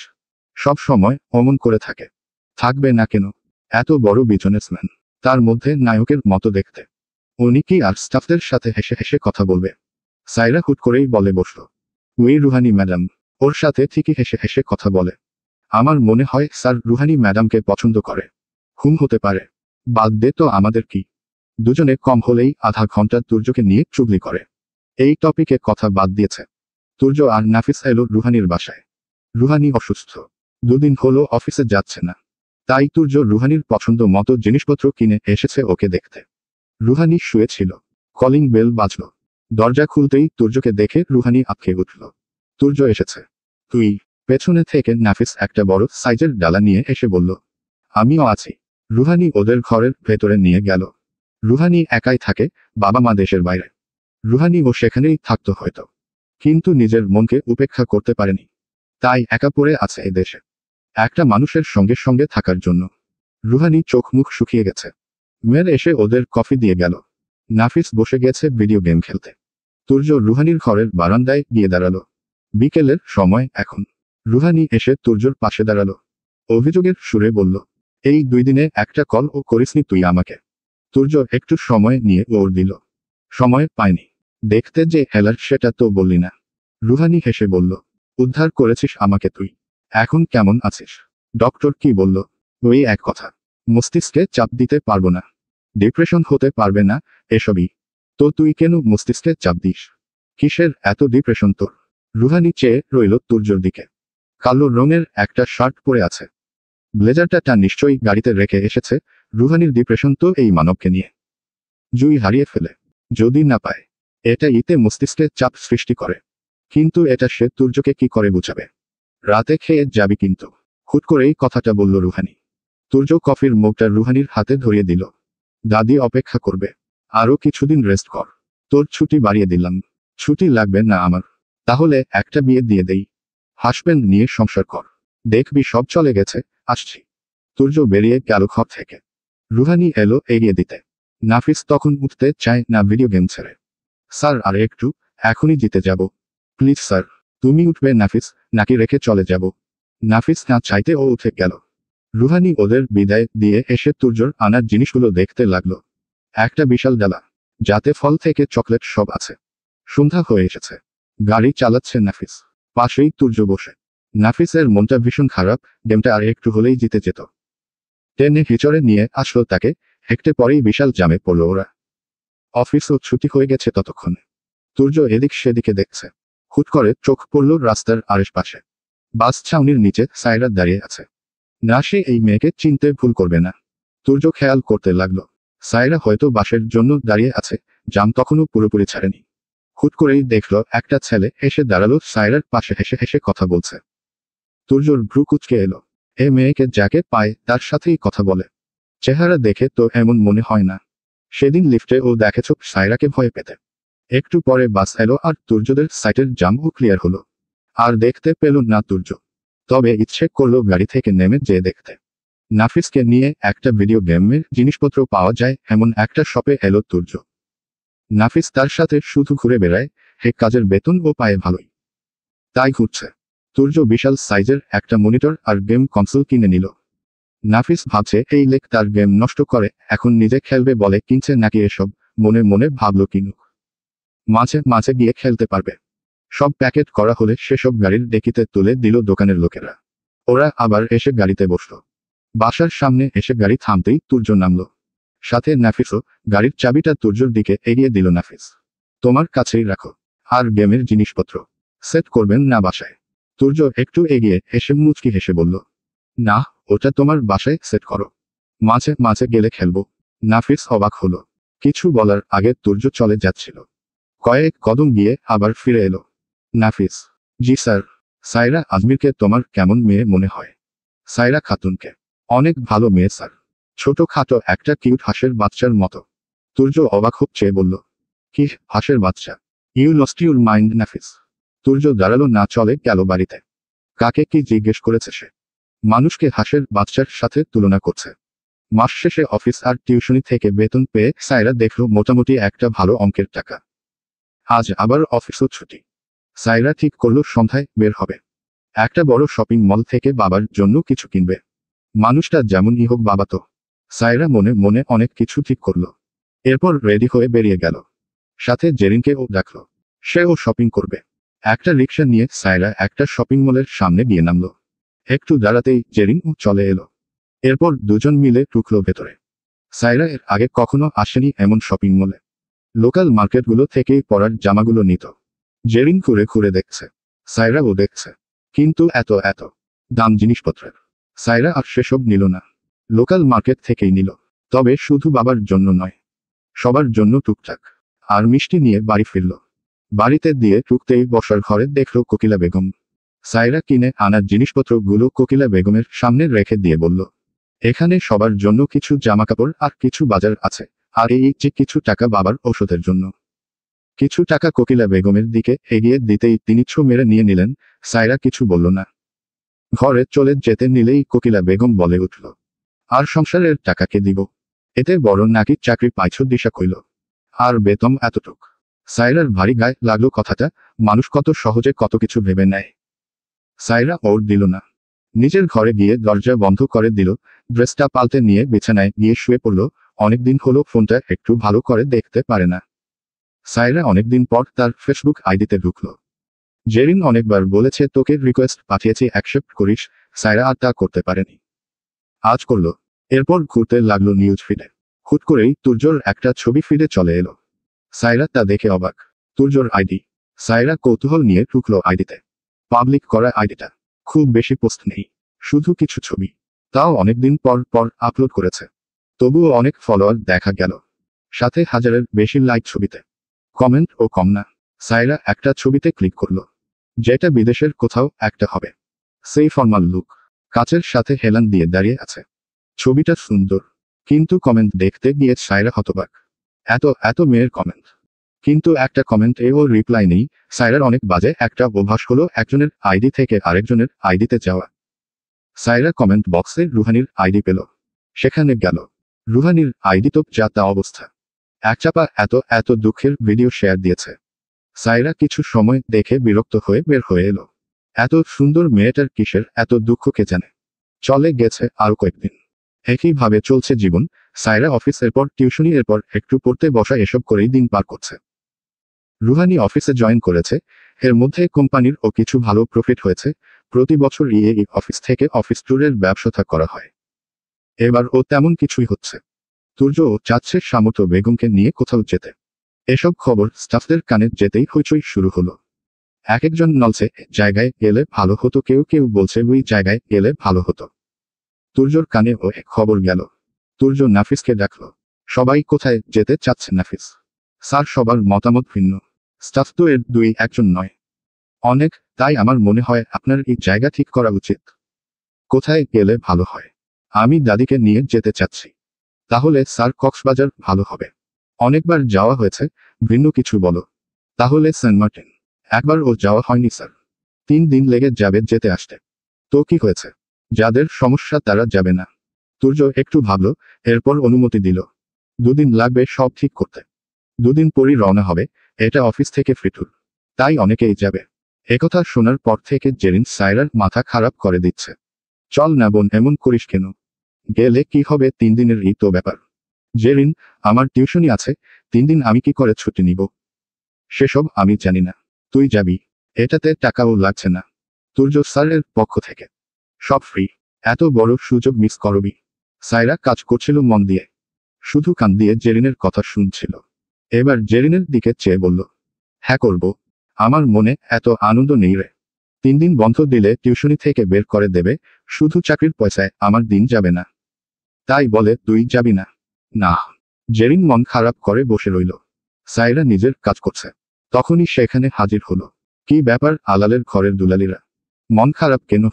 জেরিন নাফিসের দিকে চেয়ে মন খারাপ করে বলল, সবাই যাবে ট্যুরে, ও যেতে চাইছে না, ও ছাড়া আমি কার সাথে যাব? নাফিস এমন একটা ভান করল যেন সে খুব অবাক হয়েছে। ভান ধরেই বলল, কেন সায়রা খাতুন, যাবে না কেন? কি হয়েছে তোমার? শাশরা এদের জ্বালায় কোথাও বসেও শান্তি পায় না। নাফিস ওর নাম রটিয়ে দিয়েছে পুরো, কবে জানি নিজেই ভুল করে বলে বসে সায়রা খাতুন। সায়রা নাফিসের দিকে চেয়ে মুখে হাসি এনে বলল, আপনি প্লিজ আমার সামনে থেকে জানতো। নাফিস ও কম গেল না। অপমান হজম করতে না পেরে জেরিনের পাশে চেয়ার টেনে বসে পড়ল। যাব না আমি। আগে বলো কেন যাবে না? ইচ্ছে হয়েছে তাই। আপনি জেরিনকে সঙ্গে করে করে নিয়ে যান। নাফিসের মুখটা এই মুহূর্তে লাজুক লাজুক দেখা গেল। জেরিন সায়রাকে একটা খুশি মেরে দিল। নাফিস একটু হেসে সায়রার দিলে চুকে ফিসফিস করে বলল, কোলে করে নিয়ে গেলে কেমন হয়? সায়রা ও ফিসফিস করে বলল, মাথায় চড়িয়ে নিয়ে গেলে আরো ভালো হয়। এই যা, এটা একটু বেশি হয়ে যাবে না? সায়রা কিছু বলতে যাবে তার আগেই তুর্যর কণ্ঠ শোনা গেলে। নাফিস এক লাফে উঠে দাঁড়াতে গিয়ে জেরিনের উপরে পড়ে যাচ্ছিল। কোনো রকমে নিজেকে সামনে নিল, আবার ডাকেল। এবার তুর্য তার কেবিনের সামনে দাঁড়িয়ে নাফিসের দিকেই চেয়ে আছে। নাফিস যেতে যেতে বলল, এই মানুষটা আমার একটা প্রেমও হতে দিবে না। কোনো রকমে গিয়ে তুর্যর সামনে গিয়ে দাঁড়ালো নাফিস। তুর্য একটু চেয়ে থেকে বলল, মিটিং আছে, চলো। তুর্যর সাথে নাফিস চলে গেল। নাফিস যেতেই জেরিন আবার সায়রাকে বোঝাতে শুরু করলো, সে কিছুতেই সায়রাকে ছাড়া যাবে না। গাড়িতে বসে আছে তুর্য আর নাফিস। নাফিস চুপচাপ। তুর্য ফোনে কথা বলছিল দাদির সাথে। কল কেটে দিয়ে ফোনটা রেখে নাফিসের দিকে চেয়ে বলল, মেয়েদের সাথে এত কি গল্প করো নাফিস? আমাকেও একটু বলো। নাফিস হতবাক হয়ে একবার তুর্যর দিকে চেয়ে বলল, মেয়ে? কোথায় মেয়ে? কোন মেয়ে? মিথ্যা অপবাদ দিচ্ছেন স্যার। শুইবে না শুইবে না? নাফিস মুখ কাদো কাদো ভাব করে কথাটা এমনভাবে বলল তুর্য হেসে ফেলল। নাফিসকে কুমারি দিয়ে গুঁতো দিয়ে বলল, হাতে নাতে ধরা পড়ে আবার অভিনয় করছো, এই শিখলে তুমি নাফিস? আসলে স্যার সায়রা খাতুন ট্যুরে যেতে চাচ্ছে না, তাই ওর বান্ধবীর মন খারাপ। একটু বুঝাচ্ছিলাম। কেন যেতে চাইছে না? ফ্রি অফার তবুও। সেটা তো বলছে না কেন যেতে চাইছে না। শুনলাম টিউশনি আছে এমন বলল। না যাওয়ার অজুহাতও হতে পারে। নাফিসের কথা শুনে তুর্যর ভ্রু কুঁচকে এলো।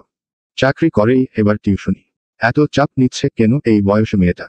পড়াশোনা ও তো রানি। তুর্য একটু অবাক হলো, সাথে এটা ওটের পেল দিন দিন সায়রা মেয়েটার বিষয়ে বেশ কৌতূহলী হয়ে উঠছে তুর্য। মেয়েটার মধ্যে তার মতোই কিছু একটা আছে যেটা সে কাউকে বলছে না, গোপন করে চলছে। স্যার, হু, সায়রা মেয়েটাকে আপনার কাছে অন্যরকম লাগে না? হ্যাঁ, ওই যে ওই দিন বললে, হাঁসের বাচ্চার মতো। একেবারে তাই, শুধু প্যাক প্যাক করে। কথাটা শুনেই নাফিস হেসে দিল। তুর্য ও হাসল। দ্রুত গতিতে গাড়ি চলছে। গাড়ির কাঁচ বন্ধ, বাইরে হাওয়া রোদ। একটা জায়গায় হুট করেই থামতে হলো। সামনে ঝামেলা হয়েছে একটু। তুর্য সেসবে আগ্রহী নয়। ঢাকার শহরের রোজ রিকশাওয়ালার সাথে এমুক অমুকের কথা কাটাকাটি হয়, এটা ওটা লেগেই থাকে। কিন্তু আজকে তুর্য চেয়ে রইল। উইভিরের মধ্যে একজনের মুখ তুর্যর ভারী চেনা লাগলো। হ্যাঁ, ছেলেটাকে তুর্য চেনে। সেদিন একে সে সায়রার সাথে কথা বলতে দেখেছে। ছেলেটাকে দেখে তুর্য আন্দাজ করল কিছু একটা। ছেলেটা উইভির থেকে বের হয়ে একটা চিপা গলিতে ঢুকে গেল, যেখানে দিয়ে ভালো মানুষের যাতায়াত কম। তুর্য চোখ সরিয়ে নিল। গাড়ি আবার ছুটতে শুরু করলো। তবে তুর্য সেই ছেলেটার মুখটা মনে রাখল। সন্ধ্যায় অফিস ছুটি হলো। নাফিস আর তুর্য মিটিং শেষ করে আবার অফিসে এসেছিল। সায়রা আর জেরিন লিফটের জন্য ওয়েট করছে। জেরিন এখনো সায়রাকে বলে যাচ্ছে, তুই যাবি কিনা বল, আমি কিন্তু কেঁদেই ফেলব। জেরিনের কথা শেষ হতেই পেছনে থেকে একজন বলে উঠলে, আহারে বেচারি। জেরিন আর সায়রা একসঙ্গে পেছনে ফিরে তাকিয়ে দেখল তুর্য আর নাফিস দাঁড়িয়ে। তুর্য বরাবরের মতো সোজা হয়ে দাঁড়িয়ে আছে সামনের দিকে চেয়ে। সাইরা তুর্যকে অনেক সময় খেয়াল করেছে। তুর্য মেয়েদের দিকে খুব কম তাকায়। সব সময় কেমন সোজা হয় দাঁড়ায়, চোখের দৃষ্টিও সামনের দিকে থাকে। তুর্যকে না চাইতেও সাইরার কাছে জেন্টলম্যান মনে হয়। সাইরা আবার ঘুরে সামনে তাকালো। জেরিন নাফিসের দিকে চেয়ে চোখ রাঙালো। তুর্য বাড়ি ফিরেই সামর্থ্য বেগমের ঘরে গেলেন। তখন তিনি সিরিয়াল দেখছিলেন। সিরিয়ালের মধ্যে বউ শাশুড়ির তুমুল যুদ্ধ চলছে। তুর্যর হাতে ব্লেজার ঝুলানো। সামর্থ্য বেগম তুর্যকে দেখে হাসল। কাছে এসে বসতে বলল। তুর্য গিয়ে হাঁটু গেড়ে বসল। এসব কি দেখো বলো তো বুড়ি, এই বয়সে এসব দেখে কেউ? তোর বউ এলে তোর বউয়ের সাথে এমন যুদ্ধ করতে হবে না, তাই শিখছি এখন থেকেই। এরপর আমার বউ তোমাকে রাতের আধারে গলা টিপে ধরলে কেমন হবে বুড়ি? কে ছাড়াবে তোমাকে? কেন রে? শাকচুন্নি বিয়ে করবি নাকি তুই? তুর্য হেসে ফেলল। সঙ্গে সামর্থ্য বেগমও। বিয়ে করলে শাকচুন্নির মতো কাউকেই করব। তোমার এত সুখ সহ্য হচ্ছে না আমার বুড়ি, তাও একটা বিয়ে কর তুই। এত সুখ আমার ও আর ভালো লাগছে না। তোকে কারোর সাথে দেখলে মনটা একটু শান্ত হতো। হয়েছে, আমি ফ্রেশ হয়ে আসছি, একসাথে খাবো। আচ্ছা যা। তুর্য চলে এলো নিজের ঘরে। সারাদিন পর এ ঘরটায় সে ঢুকেছে। এই এত এত বিলাসিতার জীবন এখনো ছুটে চলেছে সে, অথচ কোথাও তার কেউ নেই। দাদি আর নাফিস ছাড়া তার জীবনে অত কাছের কেউ নেই। কেউ হতে চায়নি বিষয়টা এমন নয়, যারা কাছের হতে চেয়েছে তারা লোভে পড়ে। তবে ওই যে কথায় আজ মানুষ বেশিদিন অভিনয় করতে পারে না, এমনই হয়েছে। তুর্য আগে ওয়াশরুমে ঢুকল। লম্বা সময় নিয়ে শাওয়ার নিল। ঝর্ণার নিচে দাঁড়ালে তুর্যর মনে হয় সারাদিনের সব ক্লান্তি পানির সাথে ঝরে পড়ে যাচ্ছে। সাইরাকে জেরিন অনেক কষ্টের কাজই করিয়েছে। সাইরা চগে টিউশনিতে ছুটি নিয়েছে, যদিও ওই 3 দিনের টাকা তার কেটে নেওয়া হবে। বাড়িতে এখনো বলেনি, আর বলবেই না কাকে। কাল ট্যুরে যাওয়া হবে সকাল 6টায়, অফিসের সামনে থেকে বাস ছাড়বে। তাই তুর্য আর হাফ টাইমেই অফিস ছুটি দিয়েছে, যাতে সবাই একটা সময় পায় গুছিয়ে নিতে। জেরিন আর সাইরা আজ একসাথে হেঁটে কিছু কেনাকাটা করলো, এরপর বাড়ি চলে গেল দুজনেই। পরের দিন সকালে সাইরা ঘুম থেকে উঠল 5টায়। তখনও বাড়ির সকলে ঘুমে। সাইরা হাত মুখ ধুয়ে একটা নতুন জামা বের করলো কালো রঙের। সেটা পরে নিয়ে দুদিনের জন্য আরো কিছু জামাকাপড় ও ব্যাগে নিয়ে নিল। জীবনের প্রথমবার সে এতদূর কোথাও ঘুরতে যাচ্ছে। মনে মনে খুশি লাগছে প্রচুর। 5:30 নাগাদ সাইরা বাসা থেকে বের হওয়ার আগে কোকিলা বেগমের ঘরের দরজার সামনে এসে ডাকলেন। কোকিলা বেগম একটু সময় নিয়ে দরজা খুলল। চোখে মুখে এখনো ঘুম। দরজা খুলেই সাইরাকে দেখে মুখ কুঁচকে ফেলল। কি হয়েছে কি? সকাল সকাল? কিছু হয়নি, আমি 3 দিনের জন্য অফিস ট্যুরে যাচ্ছি। না বলে গেলে আবার বলাবলি করবেন ভেগে গেছে কারোর সাথে, তাই বলে গেলাম। কোকিলা বেগমকে কিছু বলার সুযোগ না দিয়ে ব্যাগটা হাতে তুলে নিয়ে সাইরা গেট দিয়ে বেরিয়ে গেল। এত সকালে অফিসের সামনে আসতে সাইরার কষ্টই হলো। রিস্কাই পাচ্ছিল না। অফিসের সামনে আসতেই দেখলো অনেকগুলো বাস দাঁড়িয়ে আছে। যেহেতু অনেক মানুষ যাচ্ছে, জেরিন আগেই এসেছিল, সাইরাকে দেখে দৌড়ে এলো। এসেছিস তুই? চল চল বাসে গিয়ে বসি, না হলে পরে সিট পাবো না। সাইরাকে টেনে নিয়ে গেল জেরিন। 3 নাম্বার বাসে গিয়ে উঠল। এরপর সামনের সিটে গিয়ে বসলো ওরা। সাইরা দেখলো জেরিন অনেক সেজেগুজে এসেছে। সাইরা ওর দিকে চেয়ে বলল, তুই এত সেজেগুজে এসেছিস কেন রে?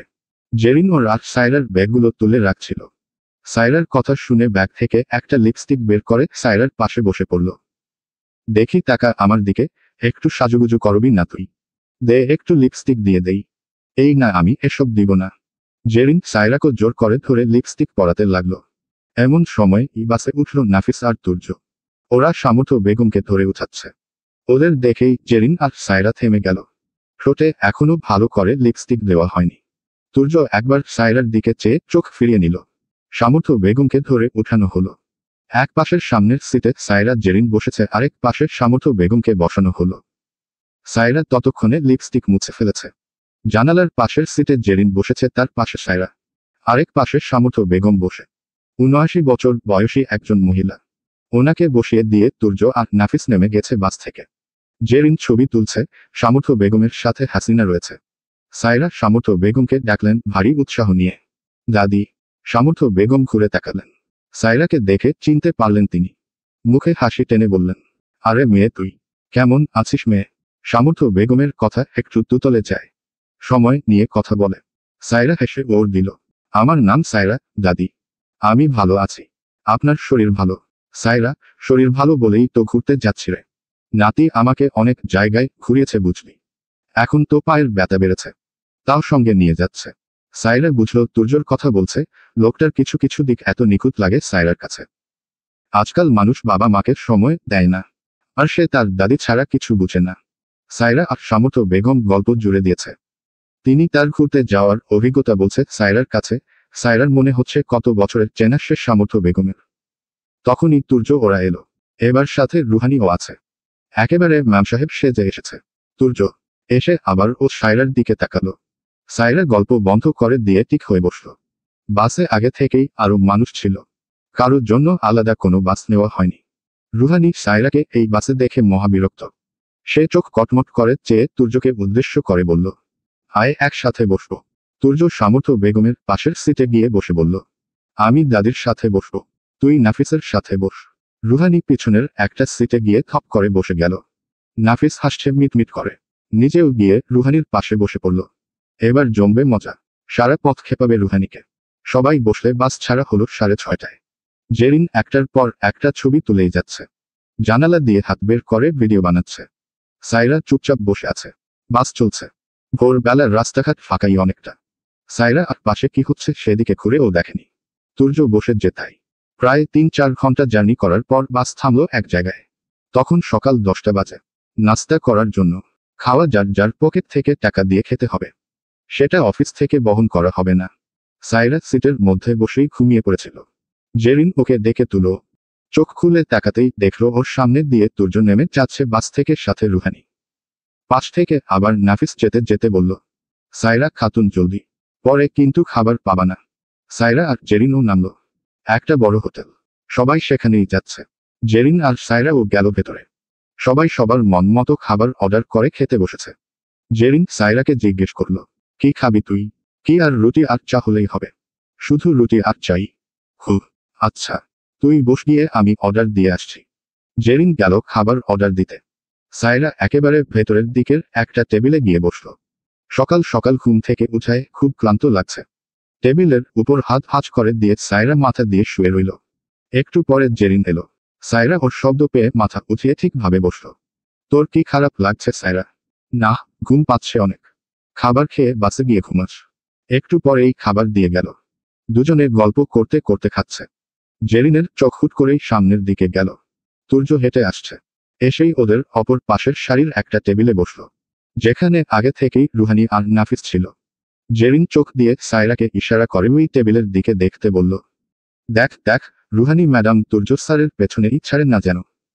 চিপকে থাকে। থাকুক, তবে যাই বলিস, তুর্য স্যার কিন্তু সি কিউট। সাইরা হেসে বলল, ঘোড়ার ডিম কিউট। দেখ আজ ফর্মাল লুকে নেই। দেখ তুই, কি সুন্দর সাদা একটা শার্ট পরেছে। স্যারের ড্রেসিং সেন্স দেখে আমি কখন যেন সেন্স হারাবো।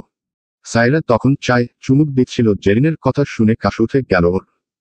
চায়ের কাপ নামিয়ে বলল, পাগল হয়ে গেছিস তুই? মেয়ে হয়ে কোনো ছেলেদের দিকে এভাবে নজর দেওয়া পাপ বুঝলি? জেরিন হেসে বলল, তুইও একটু দে না নজর। দেখ স্যারকে। পারবো না। খাওয়া শেষ, চল এখন। সাইরা আর জেরিন উঠে গেল। অনেকেই আরো আগে বাসে চলে গেছে। সাইরা যেতে যেতে একবার লুকিয়ে তুর্যর দিকে তাকালো। বাসে উঠতেই দখলো সামর্থ্য বেগম স্যুপ খাচ্ছে বসে বসে। সাইরাকে দেখে তিনি জিজ্ঞেস করলেন, কি খেলি রে তোরা? চা আর রুটি। আপনি শুধু স্যুপ খাচ্ছেন যে? পেট ভরবে এতে? বাইরে তো এর থেকে বেশি কিছু পাওয়া যায় না। আমি আবার সব খাবার খেতে পারি না, দাঁতে ব্যথা হয় খুব। আপনি একেবারে নরম খাবার খাবেন, হজমও হবে তাড়াতাড়ি, দাঁতে ওর সমস্যা হবে না। সামর্থ্য বেগম হাসলেন। আরও টুকটাক কথা হলো সাইরার সাথে। সাইরা বেশ আগ্রহী সামর্থ্য বেগমের উপরও। বিষয়টা বেশ পছন্দ হলো তার। একটু পরেই তুর্য ওরা ফিরে এলো। আগের বাসগুলো ছেড়ে দিয়েছে। সাইরা এবার তুর্যর দিকে তাকালো। আজ আর তুর্য অফিসের পোশাকে নেই। অফ হোয়াইট রঙের শার্ট, সাথে কালো প্যান্ট আর হোয়াইট স্নিকার্স। বরাবরের মতোই হাতে খড়ি। তুর্য গিয়ে সামর্থ্য বেগমের পাশে বসে পড়ল। বাস আবার ছাড়ল। এবার একটু গান ছাড়া হলো। সাইরা কত কি ভাবলো বসে বসে, এরপর আবার ঘুমিয়ে গেল বসে থেকেই। জেগে থাকলে ও হয়তো সাইরা দেখতে পেত না, কারো এক জোড়া চোখ তাকে দেখে অনেকটা সময় নিয়ে। তার চেহারার এক একটা ভাবছে, তার চোখের পাপড়ি, তার ঠোঁট, সব দেখেছে সব। সারাদিন বাস চলল। দুপুরের খাবারটা ও পথেই খেতে হয়েছে। এত দূরের পথ, সারা রাস্তা সাইরা ঘুমিয়ে কাটিয়েছে। সন্ধ্যা 6টায় বাস এসে থামল টেকনাফে। সাইরা ভাবল এই বুঝি পথ শেষ। খুশি হয়ে বয়াগ নামিয়ে নিয়ে বাস থেকে নামতে নামতে বলল, অবশেষে এলাম রে বাবা, কোমরটা একেবারে শেষ। পেছনে থেকে নাফিস চেঁচিয়ে বলে উঠল, এখনো শেষ হয়নি সাইরা খাতুন, মায়ে তো শুরু। এটা টেকনাফ সেন্ট মার্টিন নয়। সাইরার কথা শুনে এবার কান্না পাচ্ছে। কেন যে আসতে গেল এখানে কে জানে। বাস থেকে নেমে সবাই হেঁটে সামনে যাচ্ছে। অন্ধকার পথ, সবাই সবার ফোনের আলোতে দেখে দেখে যাচ্ছে। সামর্থ্য বেগমকে নাফিস একটা রিকশায় তুলে দিয়েছে। সাইরা আর জেরিন একটু আগে পিছে হাঁটছে। সাইরার পেছনে তুর্য আর নাফিস রুহানি ও রিকশায় করে চলে গেছে, অথচ 5 মিনিটের রাস্তা। সাইরা হাঁটছে, হুট করেই কিছুর সাথে লেগে সাইরা বসে পড়ল মাটিতে। কিছু একটা পায়ের তলায় ঢুকে গেছে। সাইরার পিছু তুর্য ছিল। নাফিস আগে আগে হেঁটে চলে গেছে। সাইরাকে বসে পড়তে দেখে এগিয়ে এলো। লাইট সাইরার দিকে তাক করে বলল, কি হলো, ব্যথা পেয়েছ? সাইরা ওর না দিয়ে উঠে দাঁড়ালো। কিন্তু কষ্ট হচ্ছে, পায়ের মধ্যে কিছু একটা ঢুকেছে। সাইরা তুর্যকে বলল, ব্যথা পাইনি, একটু পায়ের দিকে আলো। তুর্য সাইরার পায়ের দিকে লাইট ধরল। পায়ের মধ্যে একটা ছোট কাচের টুকরো বিঁধে আছে, রক্ত ও বের হচ্ছে। সাইরার ভারী কান্না পাচ্ছে। এটা এখন নের করবে কিরে? তুর্য বলল, আবার বলছো ব্যথা পাচ্ছ না? হায় রে মেয়ে মানুষ। সাইরা এক পায়ে ঠিক মতো দাঁড়াতেও পারছে না। তুর্য সাইরার দিকে নিজের হাতের ফোনটা এগিয়ে দিয়ে বলল, এটা পায়ের দিকে ধরে রাখো, আমি কাচের টুকরোটা বের করছি। এই না না লাগবে না স্যার। তুর্য শুনল না কথা। সাইরার পা চেপে ধরল। সাইরার পুরো শরীরে কাঁপুনি দিয়ে উঠল। সঙ্গে সঙ্গে এমন একটা ব্যথা অনুভব হলো, সাইরা মৃদু চিৎকার করে উঠল। কাচের টুকরোটা তুর্য বের করে ফেলেছে। এরপর পা ছেড়ে দিয়ে উঠে দাঁড়ালো। নিজের ফোনটা নিয়ে সাইরাকে বলল, এবার হাঁটো, ওটা থাকলে সমস্যা হতো। আরো 3 দিন শুধু হাঁটতে হবে। কথাটা বলে ও তুর্য গেল না, দাঁড়িয়ে রইল। সাইরা জুতা পরে ধীরে ধীরে হাঁটছে, পা খুঁড়িয়ে খুঁড়িয়ে। তুর্য পেছনে পেছনে হাঁটছে। তুর্যর ফোনের আলোতে বাকিটা পথ সাইরা এলো। এসে একটা গেস্ট হাউসের সামনে সবাইকে দাঁড়িয়ে থাকতে দেখল। পেছনে ফিরে তাকালো একবার। তুর্য এখন আর নেই পেছনে। সাইরাকে দেখে জেরিন এগিয়ে এলো। হিরে, কোথায় চলে গিয়েছিলি? তোর ফোন ব্যাগ সব আমার কাছে। হারিয়ে গেলে? আরে হো, পায়ে কাজ ঢুকে গিয়েছিল। আমরা কি এখানেই থাকবো? হুম, শুধু আজকের রাতের জন্য। তাহলে এখানে দাঁড়িয়ে আছে কেন সবাই? তুর্য স্যার ছিল না তো? তোর মতো সে ও হাওয়া হয়ে গিয়েছিল। আর উনার কাছেই বুকিং এর মেসেজ যেটা দেখাতে হবে। তুর্য এসে সব ম্যানেজ করে নিল। সবাই ঢুকলো গেস্ট হাউসে। যেহেতু অনেক মানুষ, তাই যে যেখানে পাচ্ছে, যে রুমে পাচ্ছে শুতে যাচ্ছে। সবার বিশ্রাম প্রয়োজন আপাতত। সাইরা জেরিন ছোট একটা রুম পেল। তাতে আরো 2 জনও ঢুকলো। কোনো রকমের রাত পার করতে পারলেই হলো। সাইরা ঘুম পাগল, এক জায়গা হলেই হয়। তবে আজ এত কিছুর পর সাইরার ঘুম হলো না আর। রাতের 3টা বাজে।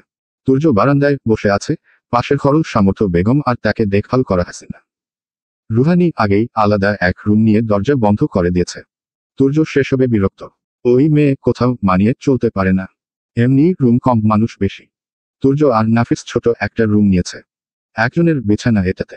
তুর্য ফ্রেশ হয়ে বারান্দায় গেছে। নাফিস ফ্রেশ হচ্ছে। একটু পরেই নাফিস এলো। ঘুমাবেন না স্যার? আসুন, তুমি গিয়ে ঘুমাও নাফিস, আমার ঘুম আসছে না। গিয়ে শুয়ে পড়ো। নাফিস বুঝল তুর্য কেন এমন বলছে। তুর্য বেড শেয়ার করতে পারেন না, নাফিস জানে। ছোট্ট রুম তার পছন্দ না, এখানে তুর্য ঘুমাতে পারবে না। একটা রাতের বিষয়। কাল সেন্ট মার্টিন পৌঁছে গেলেই আর সমস্যা হবে না। কারোই ঘুমাতে হবে না স্যার। নিচে এখনো কিছু দোকান খোলা আছে। চলুন চা কফি কিছু পেলে খেয়ে আসি। সিরিয়াসলি নাফিস, রাত 3টে বাজে। ঘুম হবে না স্যার, চলুন চাই। তুর্য আর নাফিস বের হলো রাত 3টায়। রাস্তা ফাঁকা, কেউ নেই রাস্তায়। একটা দোকান খোলা, তাও চায়ের দোকান, হোটেল এসব। সেখানে কাল সকালের জন্য আটা মাখছে দোকানিরা। একজন বসে আছে। তুর্য আর নাফিস গিয়ে একটা দোকানে বসলো। চা আছে শুধু। তুর্য একটা রং চা নিল আর নাফিস দুধ চা। দুজনে বসে বসে খাচ্ছে আর টুকটাক কথা বলছে। নাফিস হুট করেই বলল, সিগারেট নেই একটা? তুর্য চায় চুমুক দিয়ে সেটা আবার সাইডে রেখে দিয়ে বলল, 2টো নিও। নাফিস হেসে 2টো সিগারেট নিল, একটা তুর্যকে দিয়ে নিজেও একটা ধরালো। স্যার, আপনি এখনো ছাড়েননি এসব? দাদি জানলে আপনার খবর করে ছাড়বে। দাদিকে কে বলবে? তুমি। না, কিন্তু ছাড়েননি কেন? সব সময় খাই না, মাঝে মধ্যে একটু। কিন্তু তুমি কেন খাও নাফিস? ভাল লাগে স্যার, এই ধরেন মনের সুখে, খুশির ঠেলায়। তুর্য হেসে ফেলল। শেষ একবার সিগারেটের টান দিয়ে সেটা মাটিতে ফেলে দিল। এরপর নাফিসকে বলল, সুখে থাকলে মানুষকে এভাবেই ভূতে কিলায়। তুর্য উঠে দাঁড়ালো। নাফিসও সিগারেট ফেলে দিল। তুর্য বিল দিয়ে দুটো সেন্টার ফ্রেশ নিল। নাফিস হেসে বলল, আই এচোগ্রি স্যার, আমারে মাঝে মাঝে ভূতে কিলায়। দুজনে কথা বলতে বলতে আবার গেস্ট হাউসের দিকে চলল। তখন 3:30 বাজে রাতের। চলবে।